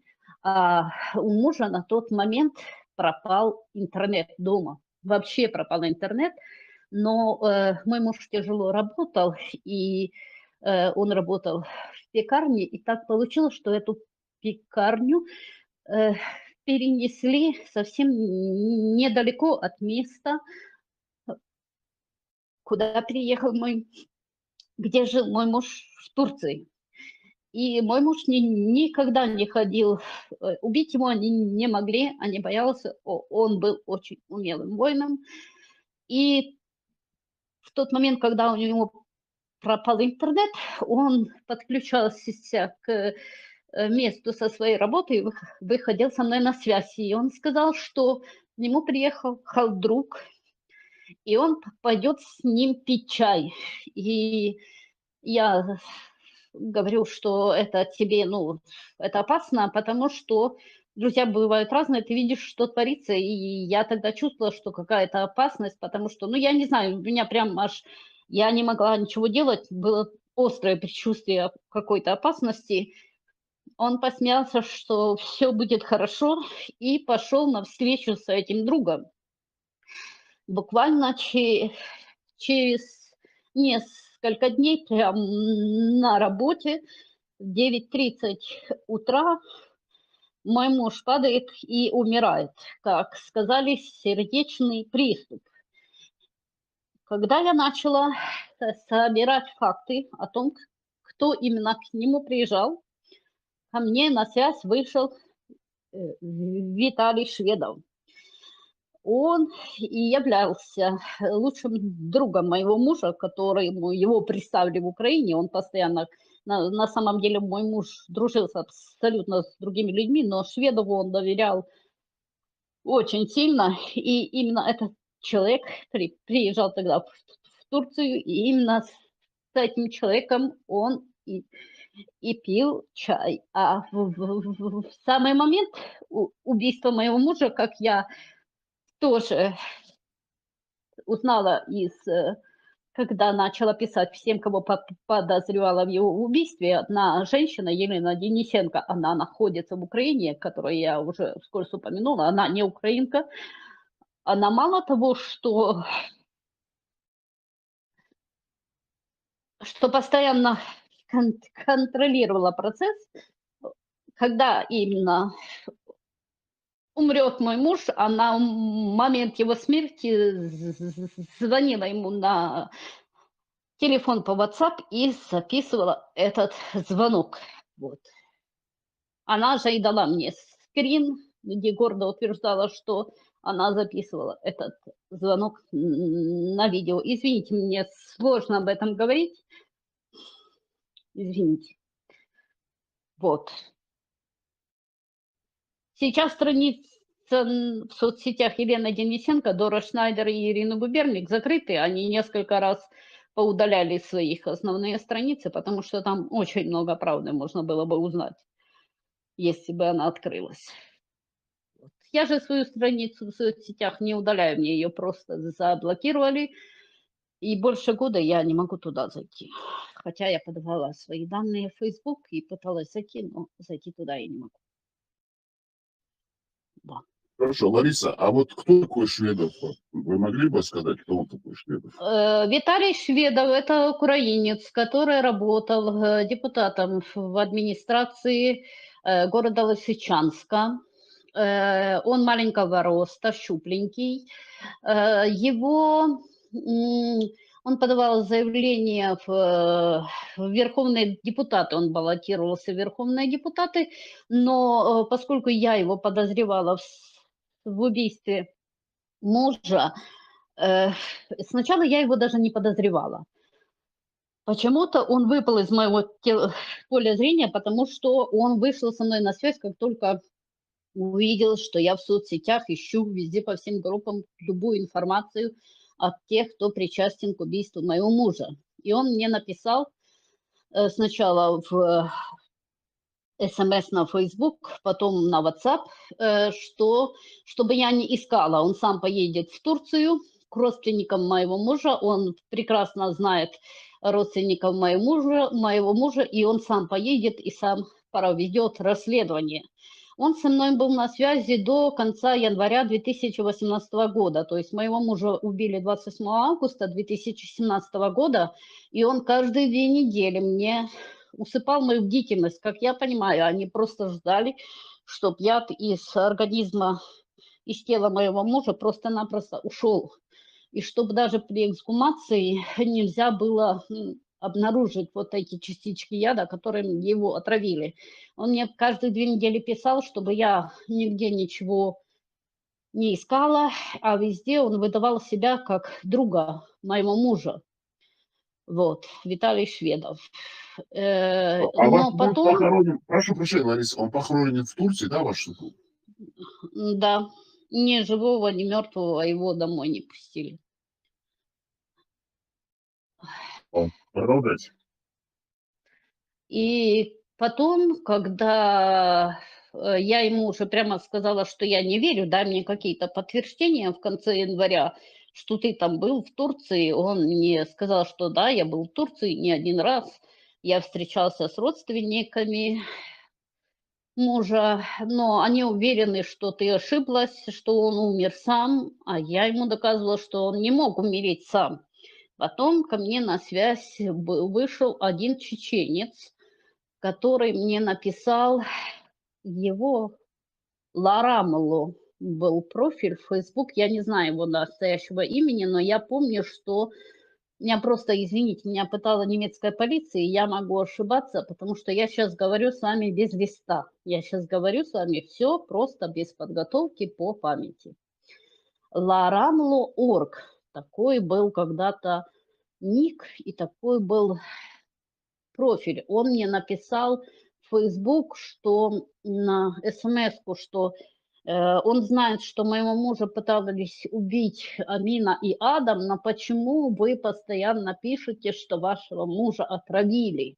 Возможно, вы ошибаетесь.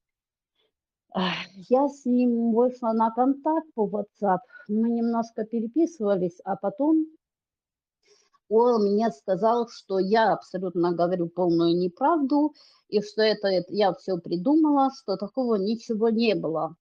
Говорю, хорошо, скажи мне, пожалуйста, у моего мужа был интернет дома в момент убийства или перед убийством? Он говорит, конечно, был. Я с ним общался вот буквально за день до смерти. А я знаю, что это была ложь, потому что мой муж подключался где-то за, я не помню, 10 дней или 2 недели перед убийством. Ему вырубили интернет. И как это делают спецслужбы, я знаю, потому что момент, когда я была в Германии, и когда вот эта вот суматоха различная была, у меня телефон в руках просто потух. Новый телефон, который я купила, он просто превратился в кусок пластмассы. Я с него обычно выходила в интернет. Вот. Я потом пошла и купила себе другой iPhone. Маленький, дешевый, старой модели, но он работал. То есть, Что вы можете и вот, сказать о Муслиме Чеберлойском? ну, что этот человек абсолютный лжец, лицемер, и который работает по заданию спецслужб. Он, ну, он человек, который продвигает радикальный ислам в Украине и исполняет задания спецслужб и Украины, и других стран по убийству лидеров сопротивления и Кавказа, и Украины, и Белоруссии тоже. Потому что, я повторюсь, я напрямую говорила с родителями Маджахеда. Я такой человек прямой. Если мне надо выяснить информацию, я иду на связь с различными людьми для того, чтобы найти правду, потому что мы все смертны, а правда должна остаться. Вот. Мусим Чеберлоевский, он до сих пор, хотя он знает меня прекрасно, и его люди угрожали мне еще, когда я рассказала первый раз в 2015 году.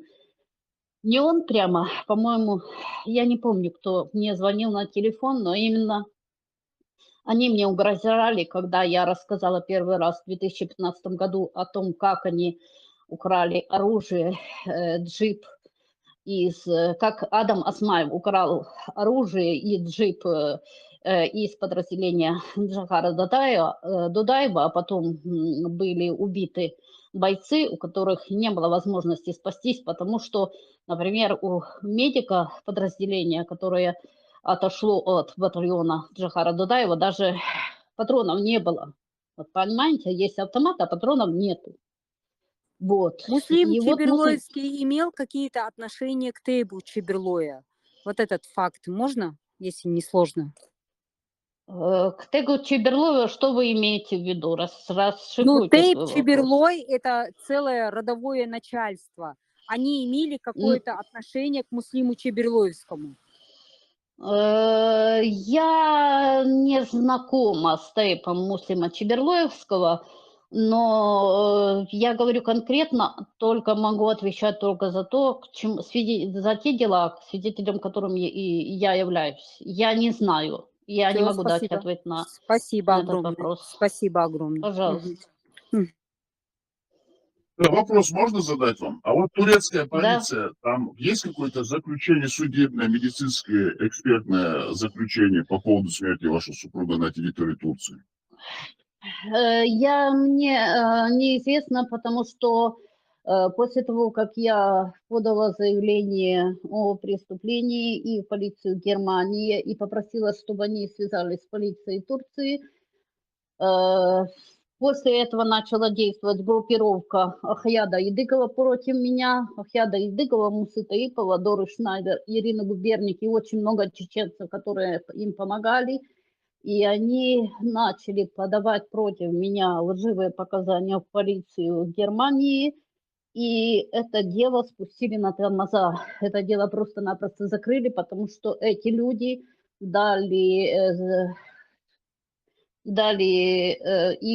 потом позже они дали в сети эту информацию о том, что они выдали другого человека за моего мужа.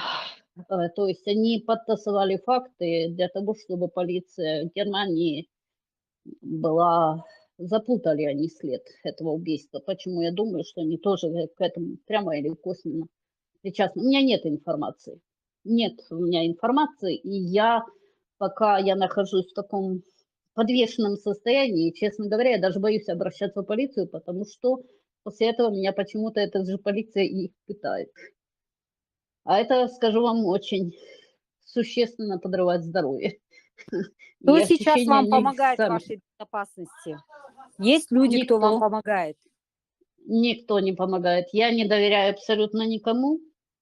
С тех пор, как убили моего мужа, я оборвала абсолютно все контакты. Я живу, У меня ник волчица был и на фронте. Я немного была на фронте, но я живу одна. Мне никто не помогал. Последний Раньше, вопрос. Вы в исламе? да, да, альхамдулилля, я мусульманка. Спасибо огромное. Пожалуйста. Вы можете продолжать, Лариса, говорите, рассказывайте все, что вы знаете, можете рассказывать. Вам дается слово. Ну, вы задавайте вопросы, потому что я вот когда я с вами говорю без блокнота, без ручки и нить Всё. разговора, я человек, который пережил пытки, меня очень жестко пытала немецкая полиция, потом наши СБУшники, они очень жестко меня пытали, поэтому у меня с памятью, я могу сбиться с нити разговора, поэтому задавайте вопрос. Извините Можно мне заранее, вопрос? если кого-то Можно мне это вопрос? обидит. Да. Да. Икс Браун, говорите. Это наш боевой ворон чеченский со скандинавским окрасом. У него очень хороший вопрос будет. Пожалуйста, говорите. Да, приветствую всех. Да, меня уже представили. Вы сказали, что вас немецкая полиция пытала. В каком плане вас пытали? Психически или же физически? Как это? И психологически, и физически. В 4:45 утра. Дело в том, что я не один раз подавала заявление о преступлении вот этих вот группировок чеченской национальности, которые заехали в Украину и украли флаг Ичкерии. Когда я... Но мне не Можно я отвечала спрошу? полиция Украины. Подождите, я Критика правильно понял? Вас физически, можно сказать, была морально С и меня, по-всякому она нет, была. с меня в 4:45 утра, 29 Представьте, да? Вы октября. просто представьте. В 29 октября 2019 года, 4:45 утра, после того, как 28 октября 2019 года я от администрации Владимира Зеленского Слушайте внимательно. получила ответ из администрации Владимира Зеленского, где я задавала вопрос, за какие такие героические заслуги перед Украиной он дал гражданство Украины всей группировке, которая принимала участие в попытке убийства моего мужа 16 июня 2015 года, в том числе Тимирхану Мунаеву. За какие именно героические заслуги дал президент Украины им гражданство Украины? Мне 28 октября 2019 года пришел письменный ответ из администрации президента Украины о том, что информация является засекреченной. Я была в шоке, очень много плакала в тот день и молилась, потому что в этот день, 28 числа, для меня эта дата всегда останется в памяти, потому что в этот день убили моего мужа. И я не спала тогда целую ночь. Я и молилась, и вязала. И в 4:45 утра ко мне в дом постучались. Перед этим меня вызывала другая полиция, которая в Германии, которая под детектор брала у меня показания. Когда я им все рассказывала, что со мной происходило, то же самое, что рассказываю вам, они мне говорили, что вы понимаете, насколько это опасно для вас, вы должны замолчать, потому что это очень и очень опасные люди. Я говорила, я замолчу, но вы же видите, что нету ни одного человека, который взял бы этот мой груз и донес бы правду. Они все молчат, и мне было непонятно, почему молчат все чеченцы, которые, вот они же легко могут проверить эту информацию, и в Чечне принято информацию проверять, но они все молчат. И вот сколько лет, что убит уже не только мой муж, а и другие люди. И я не хочу, чтобы убивали дальше людей, что это должно прекратиться. Они мне пообещали помочь, и что перевезут меня в безопасное место.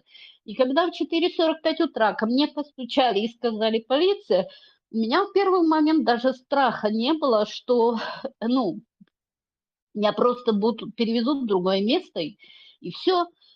Но когда прям с порога на меня начали кричать, ну, дверь открылась, и на меня просто начали кричать: немедленно собирайтесь, вы уезжаете в Украину. Я говорю: подождите, мне надо позвонить.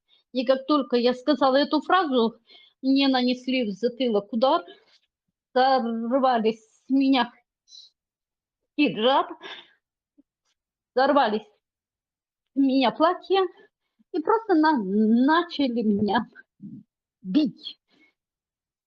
Так как я босиком стояла, так меня босиком и вытащили. Били долго, жестко. Вот.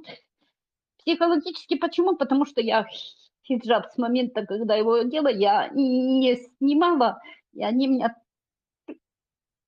таскали по асфальту за волосы, и это было, ну, очень и больно, а потом и били электрошокерами, били дубинками, их было много, 5 или 6 человек, особо жестко бил мужчина с татуировками и женщин с белым каре. Она была выше меня ростом, и они очень жестко меня избивали.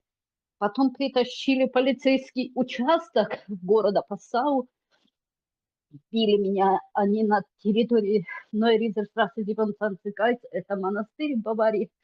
Я не могла ничего сделать, я очень громко кричала и звала на помощь. Я видела, как вышла настоятельница монастыря этого. Она была женщина маленького роста, но она ничего не сделала, чтобы меня защитить, хотя полиция не имеет права заходить в Германию на территорию монастыря, но тем не менее, меня никто не защитил. Меня повезли в полицейское отделение и продолжили бить.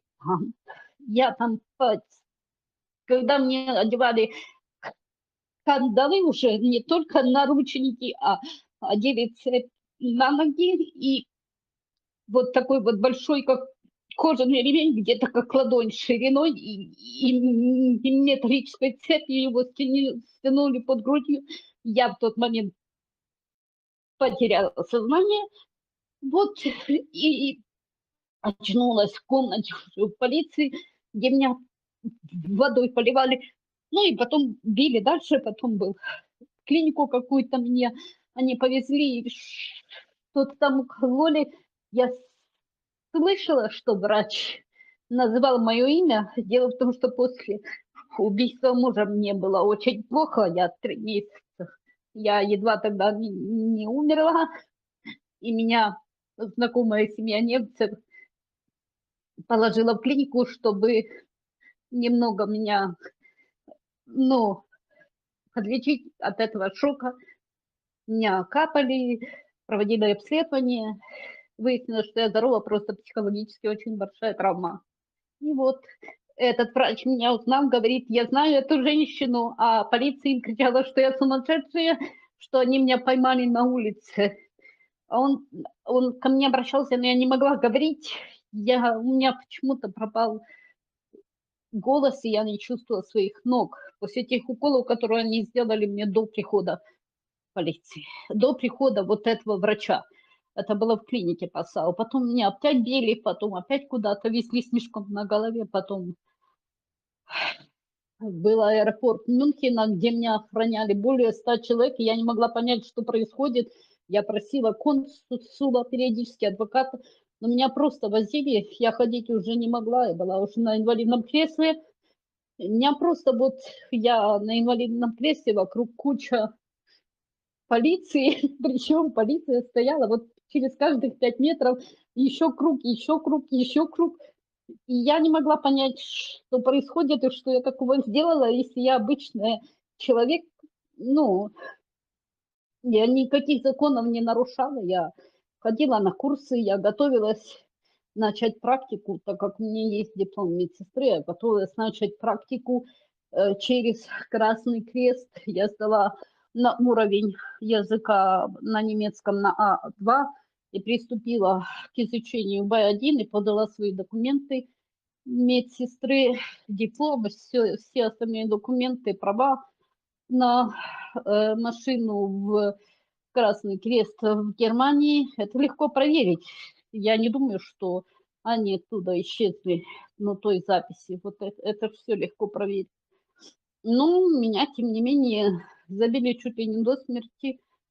И я все это время была с растрепанными волосами и без одежды, без платья. Ну, просто вот и босиком в конце октября. А вот вы думаете, что вас избивали за то, что вы мусульманка и были в хиджабе, так? Не так подумали, да? Сейчас, вот буквально 2 недели назад, когда я еще раз сопоставила все факты, которые со мной происходили, я думаю, что меня били из-за того, что они думали, что я радикальная исламистка. Потому что вот эта вот группировка Доры Шнайдер, Ирина Губерник и Ахьяда Дыгова, они выдали в своей группе в Facebook. Ну, это очень мощная группировка, они очень плотно мной занимались. И они выдали за СМС моего мужа, СМС, который мне писал другой человек. Его ник, он себя называет среди мусульман Валид Абу Юсуф, на самом деле у него много имен. Это россиянин Иван Селенцов, который занимался вербовкой мусульман и отправкой их в ИГИЛ.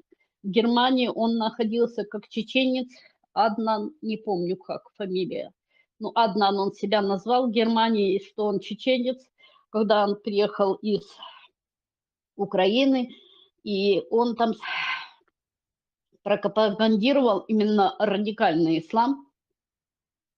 И я так понимаю, что у него было досье, у немцев было, наверное, досье, и вот эти люди, вместо того, чтобы они мне говорили, что они хотят узнать правду о моем муже, точно так же, как и вы.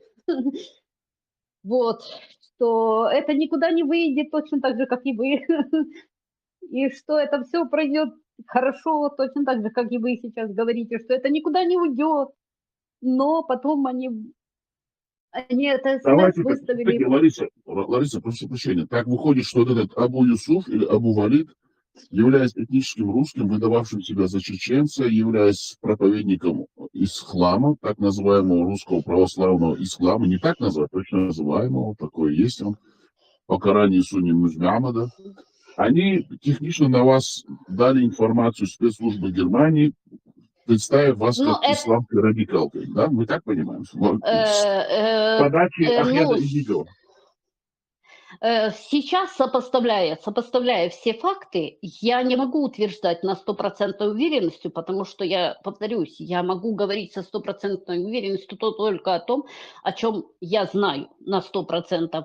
Здесь у меня есть такие предположения, потому что это буквально 2 недели я назад сопоставляла, когда все факты, и когда я сопоставила факт, почему я не могла просто все эти годы понять, почему меня так жестко били, почему так жестко надо мной издевались. Потому что они вас представили исламской радикалисткой, представительницей русского православного Ахлу-Сунна ислама, который пропагандирует русское террористическое образование России. И германские специальные службы, видать, ну, по вашим показаниям сейчас на данный момент, просто вас задержали жестко, можно сказать. Задержали, потому что вы представляли опасность для немецкого общества и государства, потому что они вас приняли за исламистского. Подождите, вы поймете.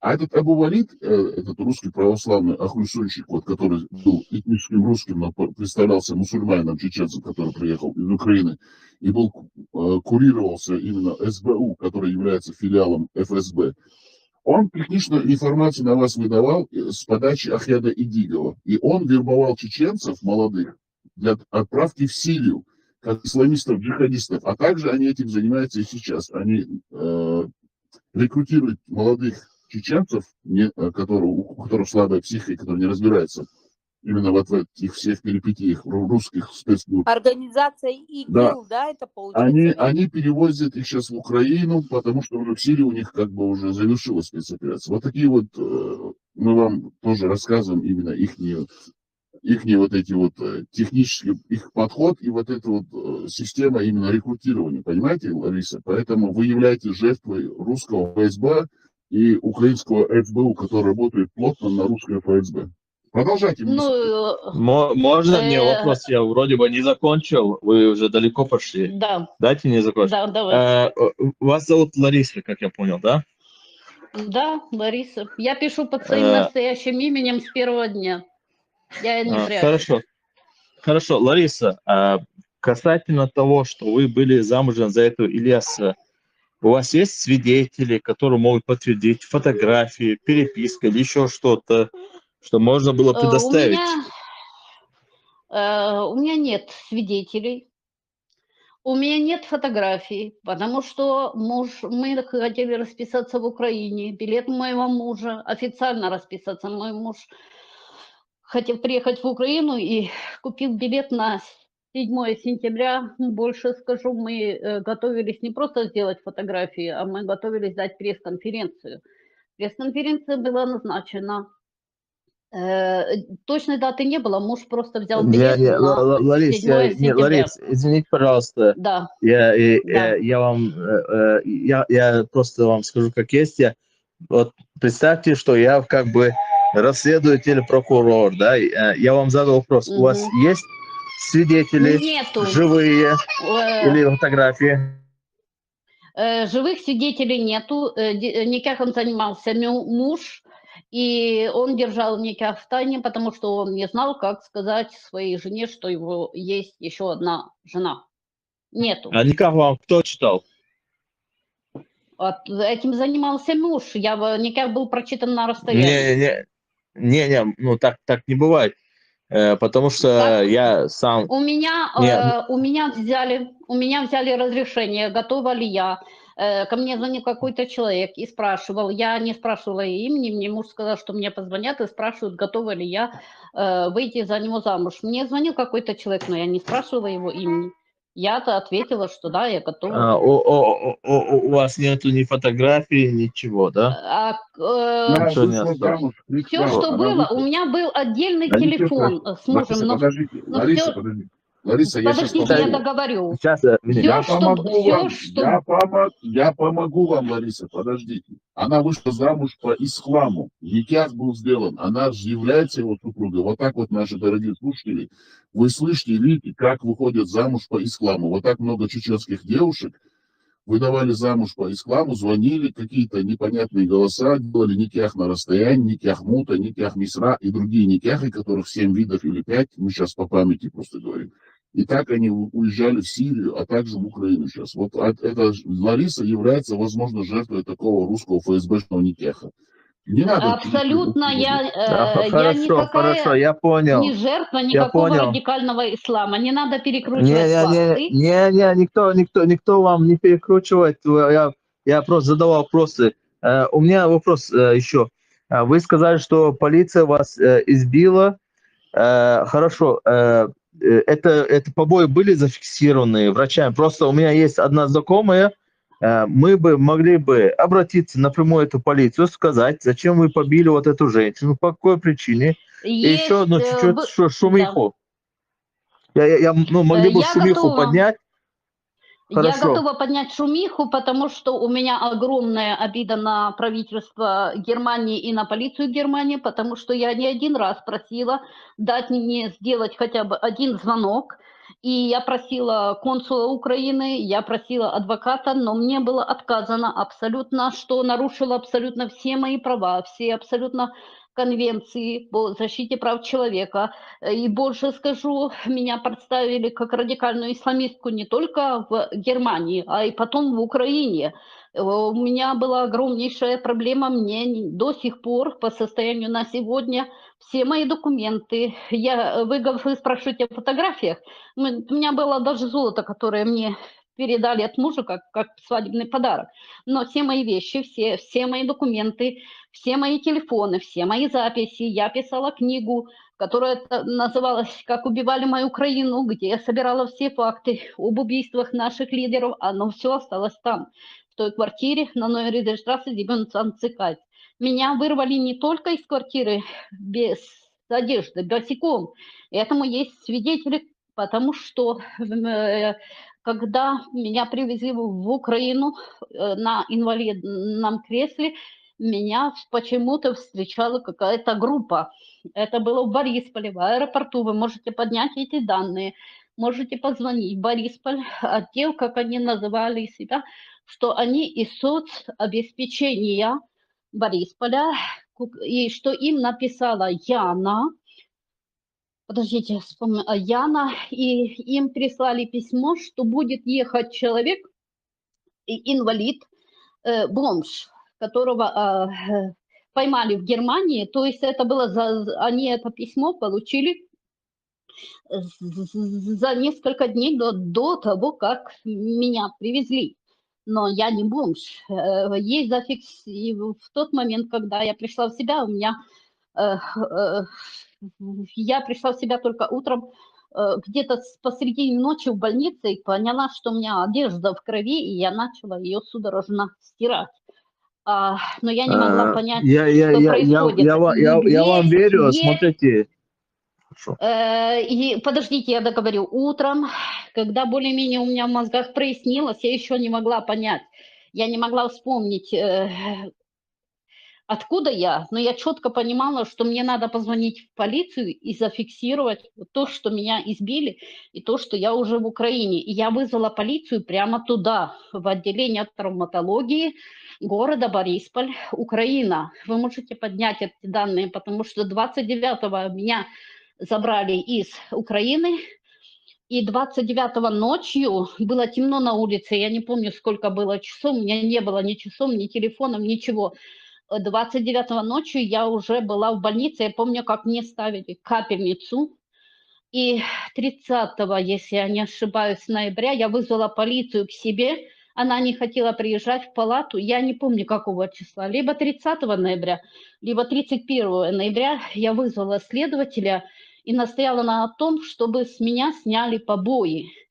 Есть эти побои там остались в Украине или нет, я не знаю, потому что там у нас коррупция, но бумага сама о том, как мне назначали освидетельствование, она у меня есть.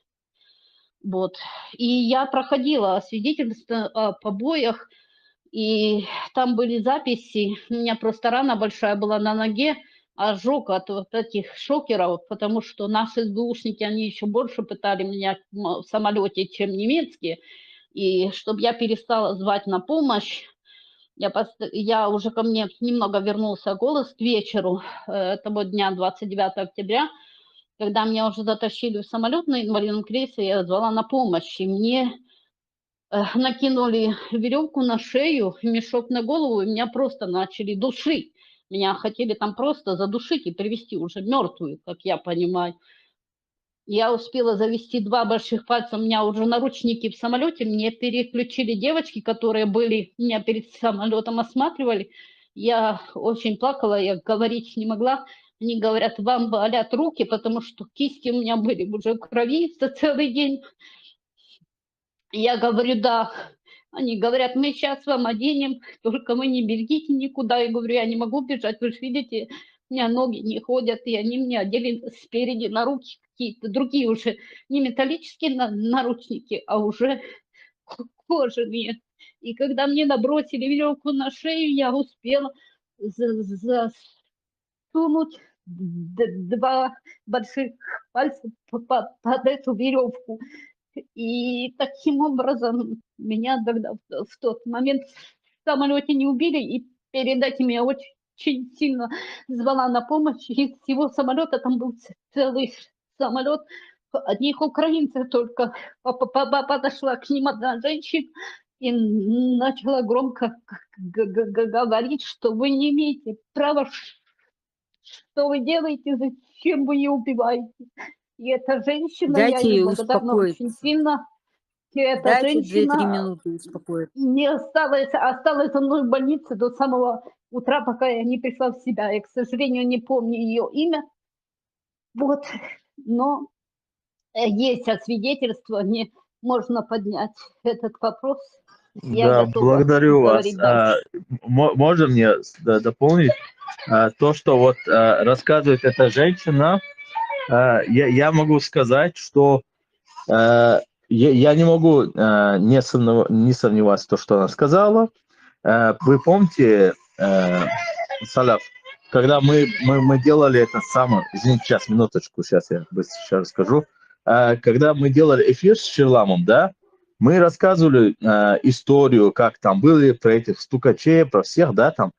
И как бы рассказ было много чего. И было случай, когда двоих пацанов задержали. Я как раз рассказывал про этих представителей, которые бабки собирали, когда мы уходили домой, когда машины они покупали.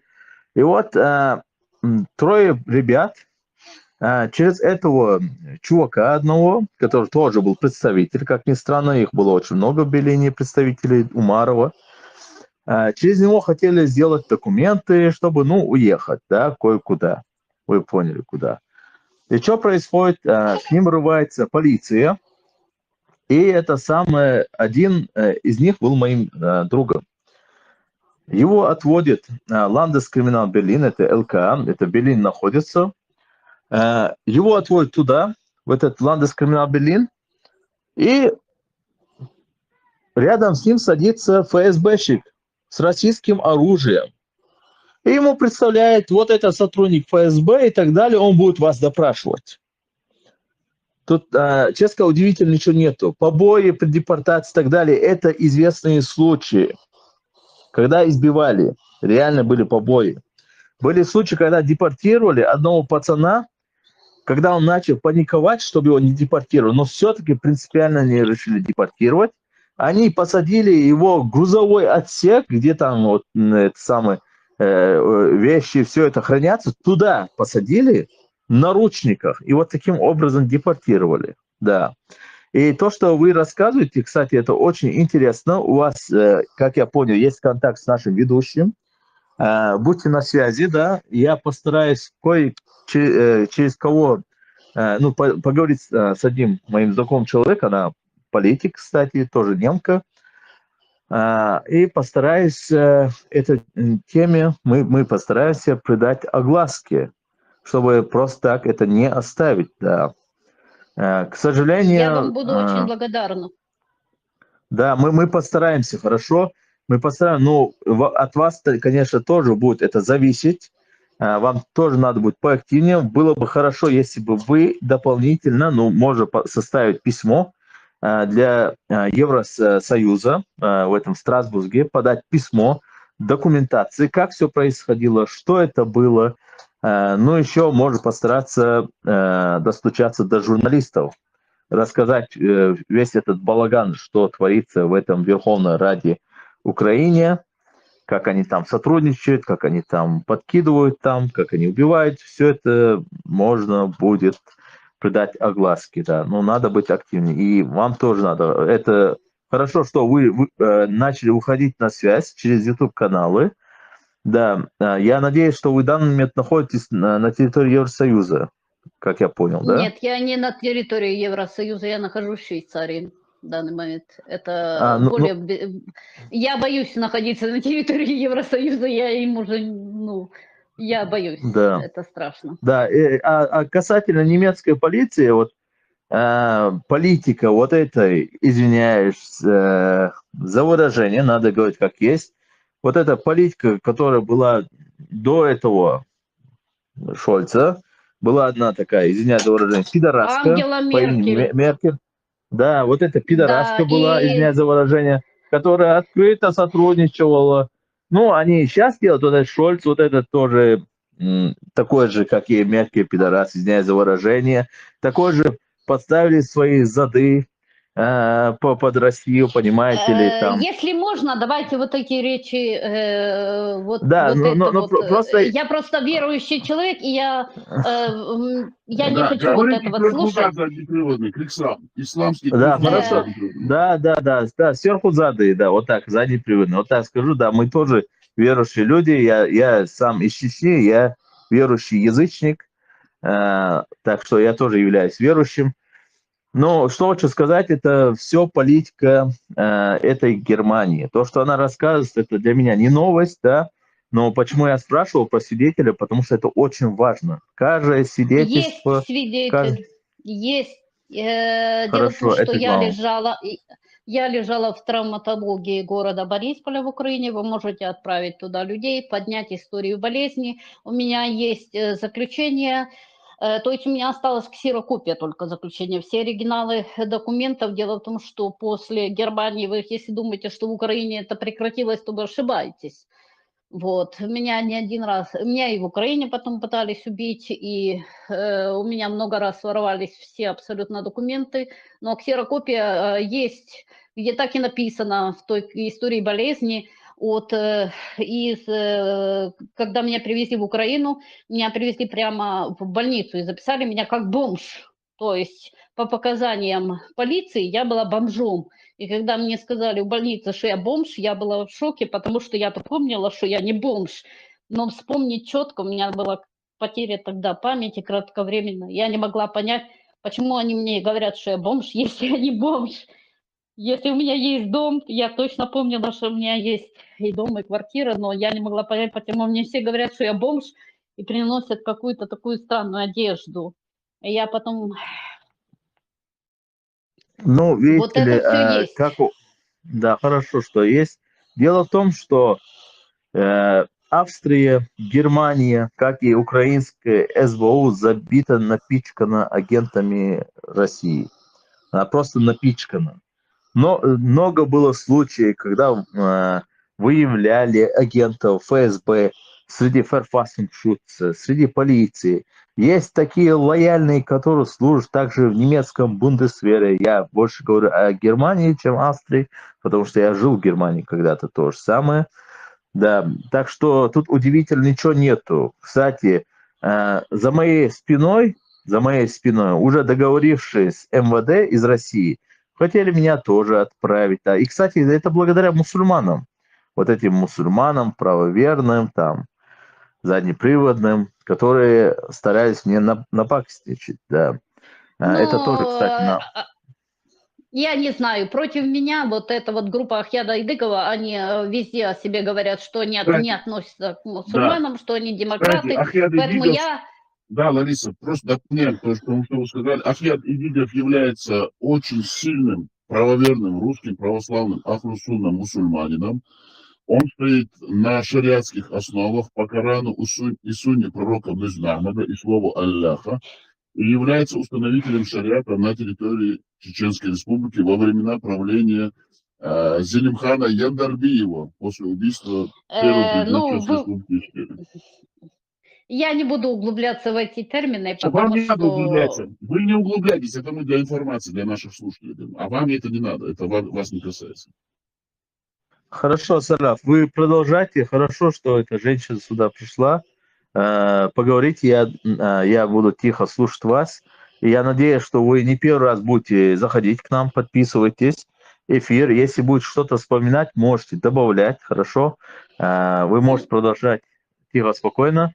Если что, будьте всегда на связи с нашим, самым ведущим, нашим Салафом благословенным. И мы постараемся хоть что-то сделать, хорошо? Хотя я знаю, что Германия, она вся продажная русским, продалась там за пару литров водки. Да, они такие рабы, из них Советский Союз сделал рабов фактически, которых там убивали, пытали, превратили фактически рабов, да. Ну и, конечно, на западную сторону это тоже перешло, да. И плюс, конечно, приехало массово русских под видом немцев, называя себя немцев. Но сколько их там? 6 миллионов, что ли, приехавших.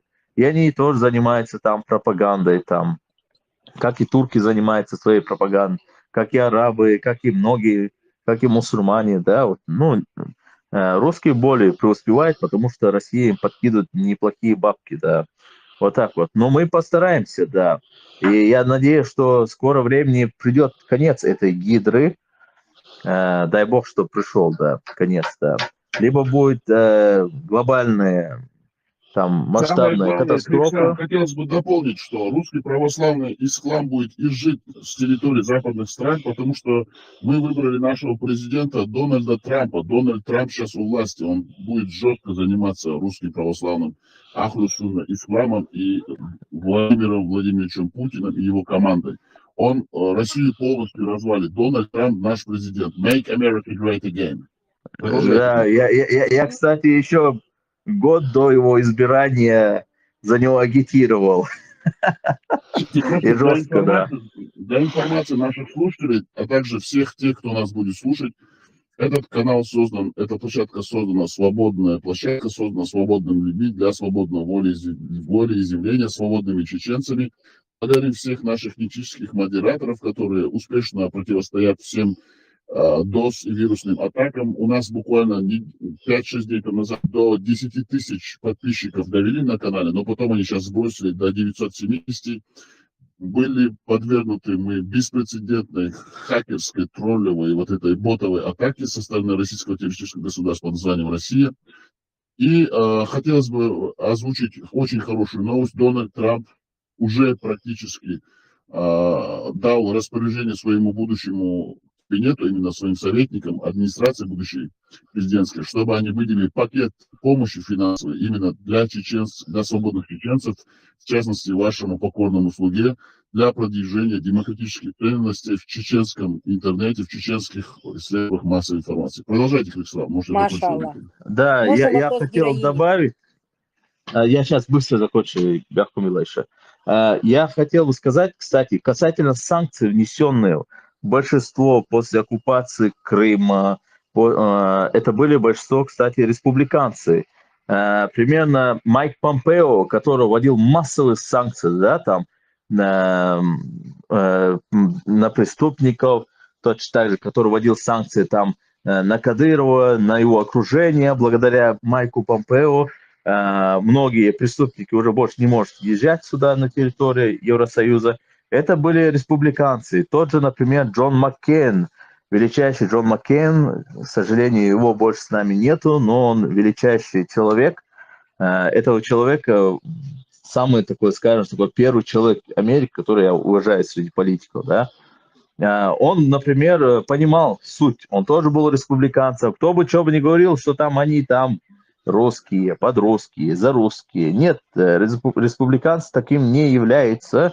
У республиканцев своя политика, да. А вот касательно вот этих демократов, вот этих леваков, они, да, вы заметите, из-за их политики большинство случаев Россия всегда нападала на Украину.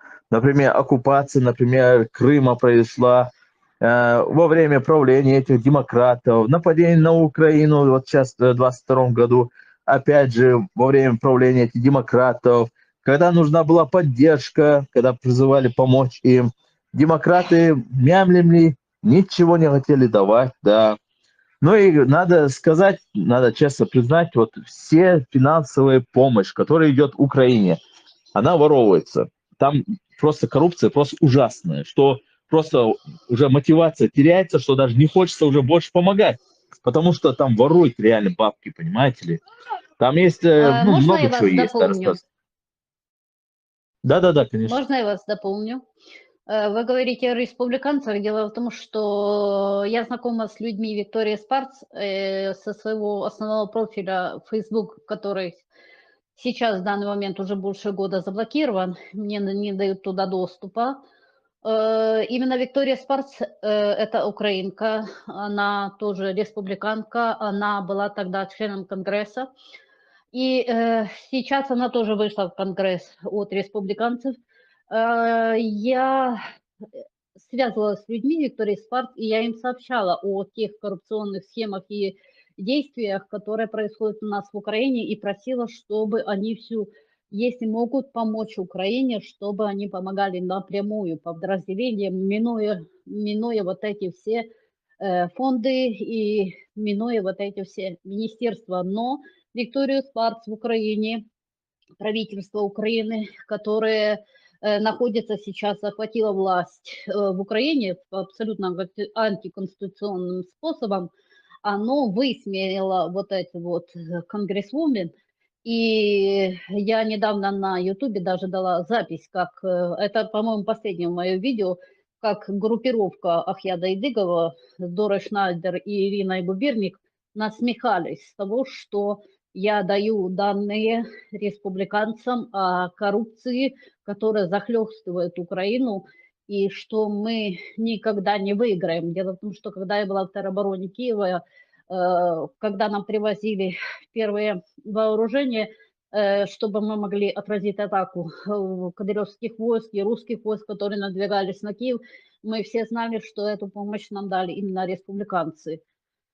Вот, это не скрывалось, и мы были очень рады, мы были уверены, что мы победим, но потом республиканцам доступ к Украине, политике Украины закрыли, и началась вот эта вот вся коллизия, что ФСБшники начали править в правительстве Украины. И уничтожалась западная помощь, уничтожались наши лидеры, и вот именно коррупция, я с вами абсолютно согласна, коррупция в высших эшелонах власти, она за этих 2 года расползлась как раковая опухоль по всей Украине, и сейчас коррупция убила абсолютно всю мотивацию. Если я была свидетелем, как стояли толпы, я стояла в очереди, чтобы пойти защищать мою Украину вместе с толпами всех абсолютно религий, людей разных религий, разного возраста, и женщин и мужчин, стояли очередь возле военкоматов, то сейчас людей просто отлавливают как какой-то каких-то рабов, каких-то шоу, избивают, убивают. Люди боятся идти, потому что не видят мотивации, убита именно мотивация. Я с вами совершенно согласна. Вам надо еще один Майдан устроить. Я вам скажу, как есть. Надо Майдан устроить и свергнуть этого Зеленского, всю эту А шайку. уже некому. Ну Некому да, к устраивать сожалению, да. Майдан, Все потому патриоты что... погибли, да. Я Потому знаю, что все всех патриоты в погибли. убийстве наших патриотов замешаны вот как раз эти чеченские, как только видят какого-то лидера, он либо выстрелом в спину убивается, либо вот так вот вызывается на подразделение или шейха Мансура, или еще каких-то чеченских подразделений, либо в других. Среди украинцев тоже очень много. Если вы думаете, что среди украинцев нет предателей, то это ошибочное мнение. Среди наших предателей, наверное, 50%. Вот, Да, но все, может все как немножко... по сунне посланника Аллаха. Все, Ну, я давайте прошу прощения, мы я не будем закончил. вмешиваться сюда, Да, не да, будем вмешиваться хорошо, сюда хорошо, религию, все. хорошо, Я давайте. готова Можно продолжать Да, я вопрос? дальше. просто заканчиваю. Я Да, заканчиваю. Еще тут одна сестра хотела вам задать вопрос. Мы ее заняли, да, хорошо. микрофон. Бяхкубилайша, из Тула материал. У меня вопрос к героине. Скажите, пожалуйста, если бы у вас была возможность обратиться к себе 18-летней, что бы вы сказали? Ну, что бы я себе сказала, 18-летней? Ну, я бы себе сказала, что надо на тот момент Только очень честно. много очень много учиться всему, что можно применить в любой стране, развивать себя как человека, то есть изучать иностранные языки и изучать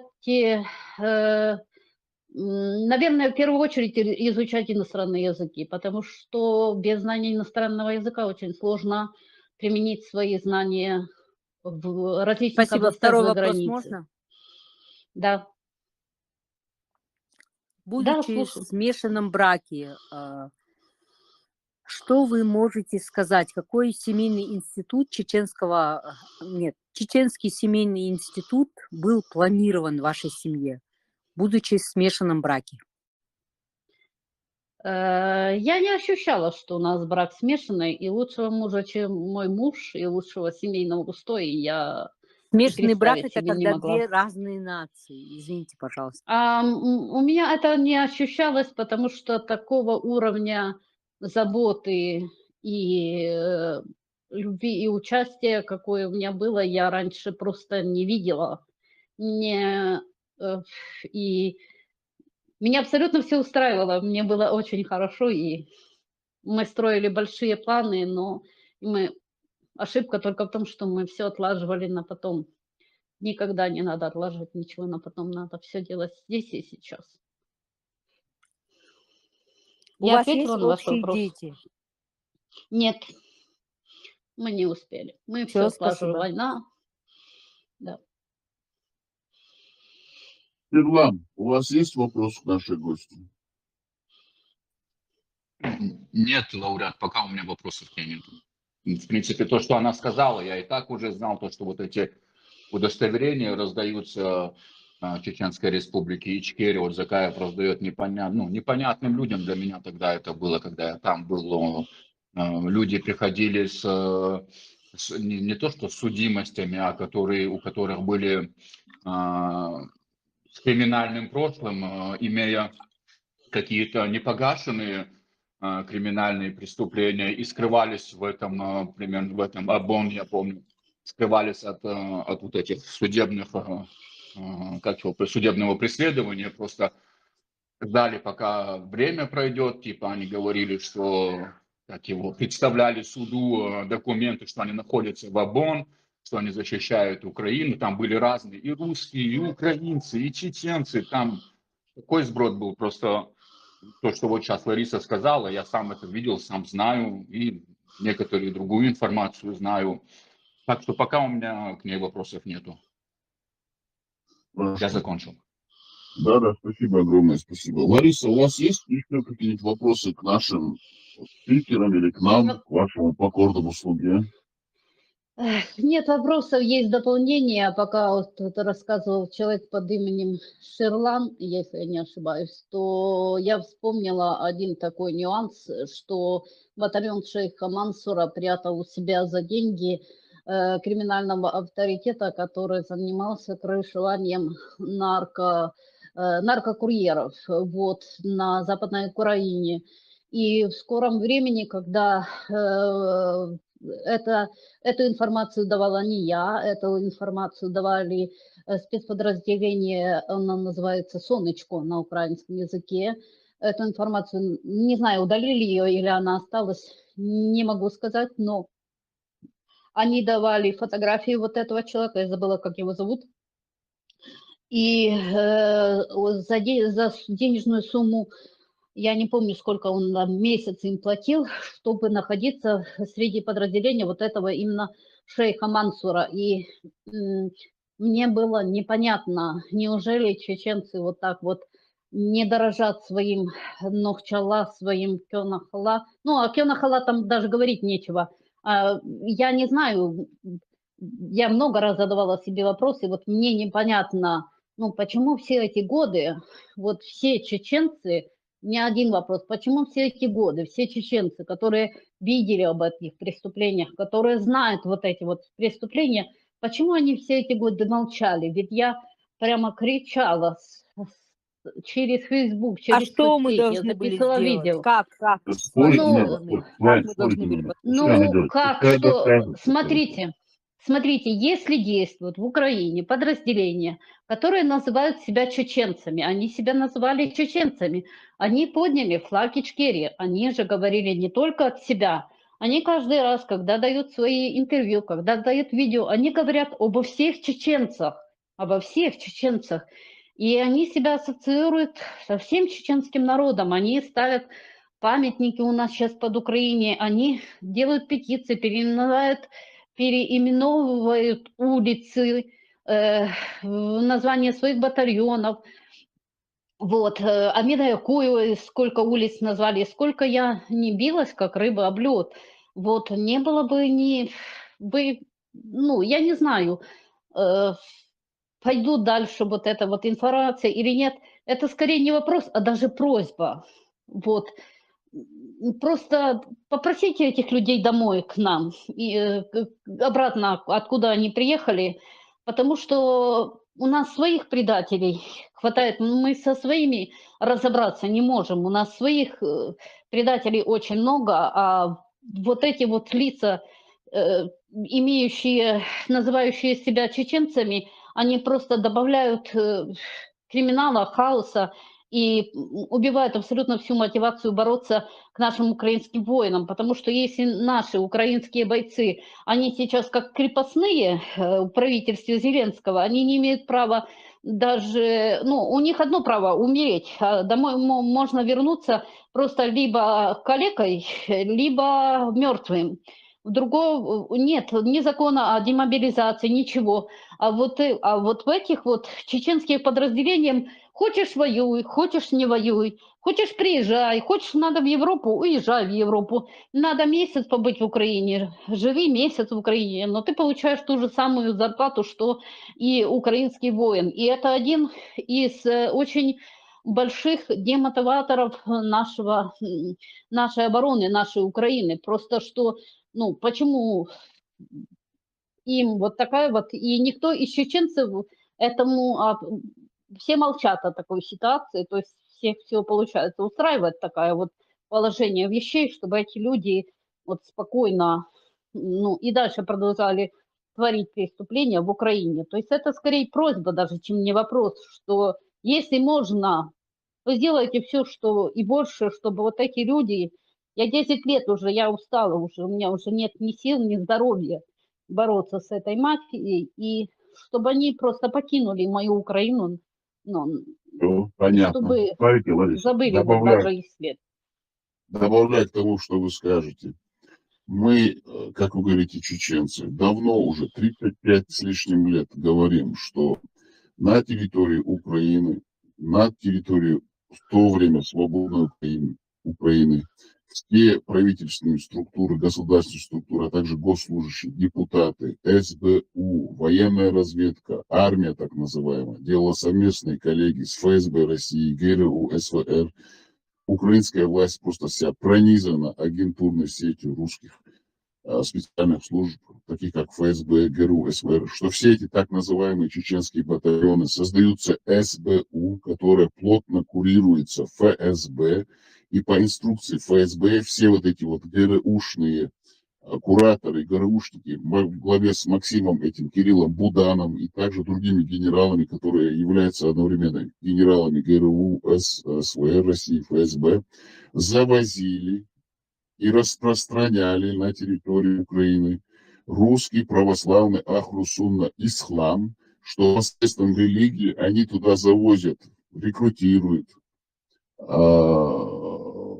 чеченноговорящих, так называемых этих всех бойцов, которые являются штатными, нештатными сотрудниками ФСБ, возможно, даже ваших украинских так называемых спецслужб, но которые тоже являются русскими спецслужбами. И вот к чему мы пришли, как вы сказали, это демотивирует национал-патриотов Украины, выставляя всех так называемых патриотов именно бандитами, криминальными какими-то элементами, которые занимаются крышеванием, рэкетом на территории Украины. Все вот эти вот банды, которые сейчас на территории Украины находятся, так называемые исламские джихадистские, но на самом деле они являются русскими православными Ахру-Суннова аль-Джамаатами по типу русских вооруженных сил террористических, они занимаются тем, Ну, что... Сейчас дайте закончить, вы поймете. хорошо. Они занимаются тем, что убивают всех национал-патриотов, допустим, как вашего супруга, а также других, и дискредитируют именно саму идею национального освободительного движения чеченцев. Они ничего общего, вот эти ваши чеченцы, это не наши чеченцы, это ваши уже чеченцы, потому что они находятся на территории Украины. Но их туда завезла Россия посредством вашего СБУ.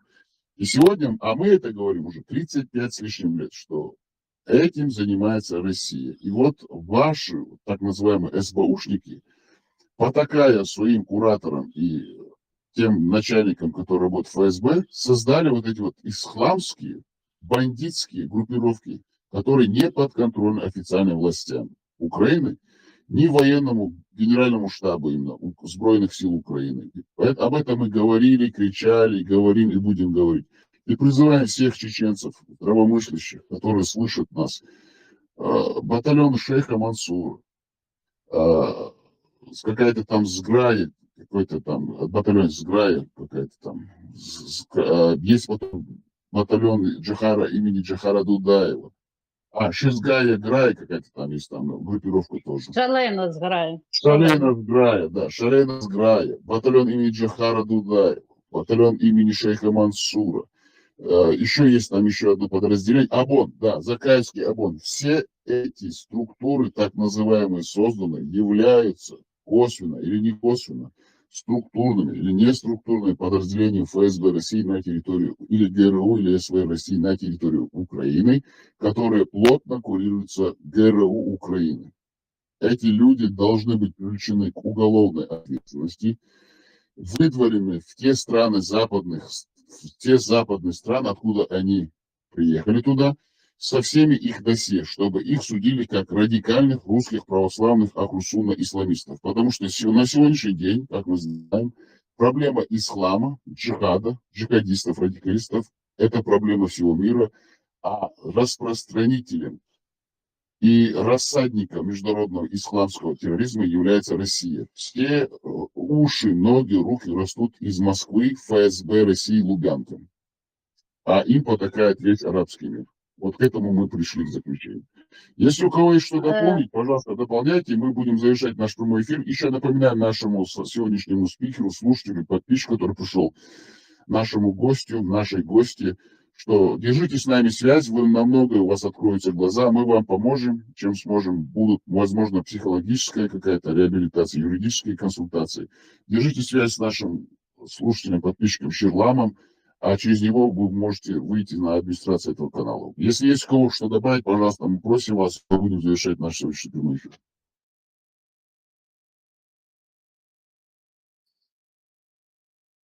Говорите, завершающее слово всем нашим. Вопрос можно? Пожалуйста, Гость, да. вопрос. Да, задавайте вопрос, да, если у вас есть вопрос. Если можно, назовите фамилию этого курьера, который находится там. Вы что-то забыли, а какой-то на заборе вы прочитали это, или на чем это прочитали? В чем это, где это было написано, что курьер там находится, что он завозит наркотики, курирует Не наркодельцов курьер. там. Этот человек уже... Кто?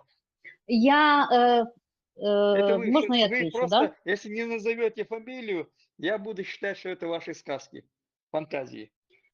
Ну, фамилию я сейчас не назову, но вы не можете... Я готова дать вам скрины немножечко позже. Дело в том, что они убили этого человека, уже похоронили. Он был в батальоне шейха Мансура, но он удивительным образом, точно так же, как и Моджахед, точно так же, как и Миф, получился убитым.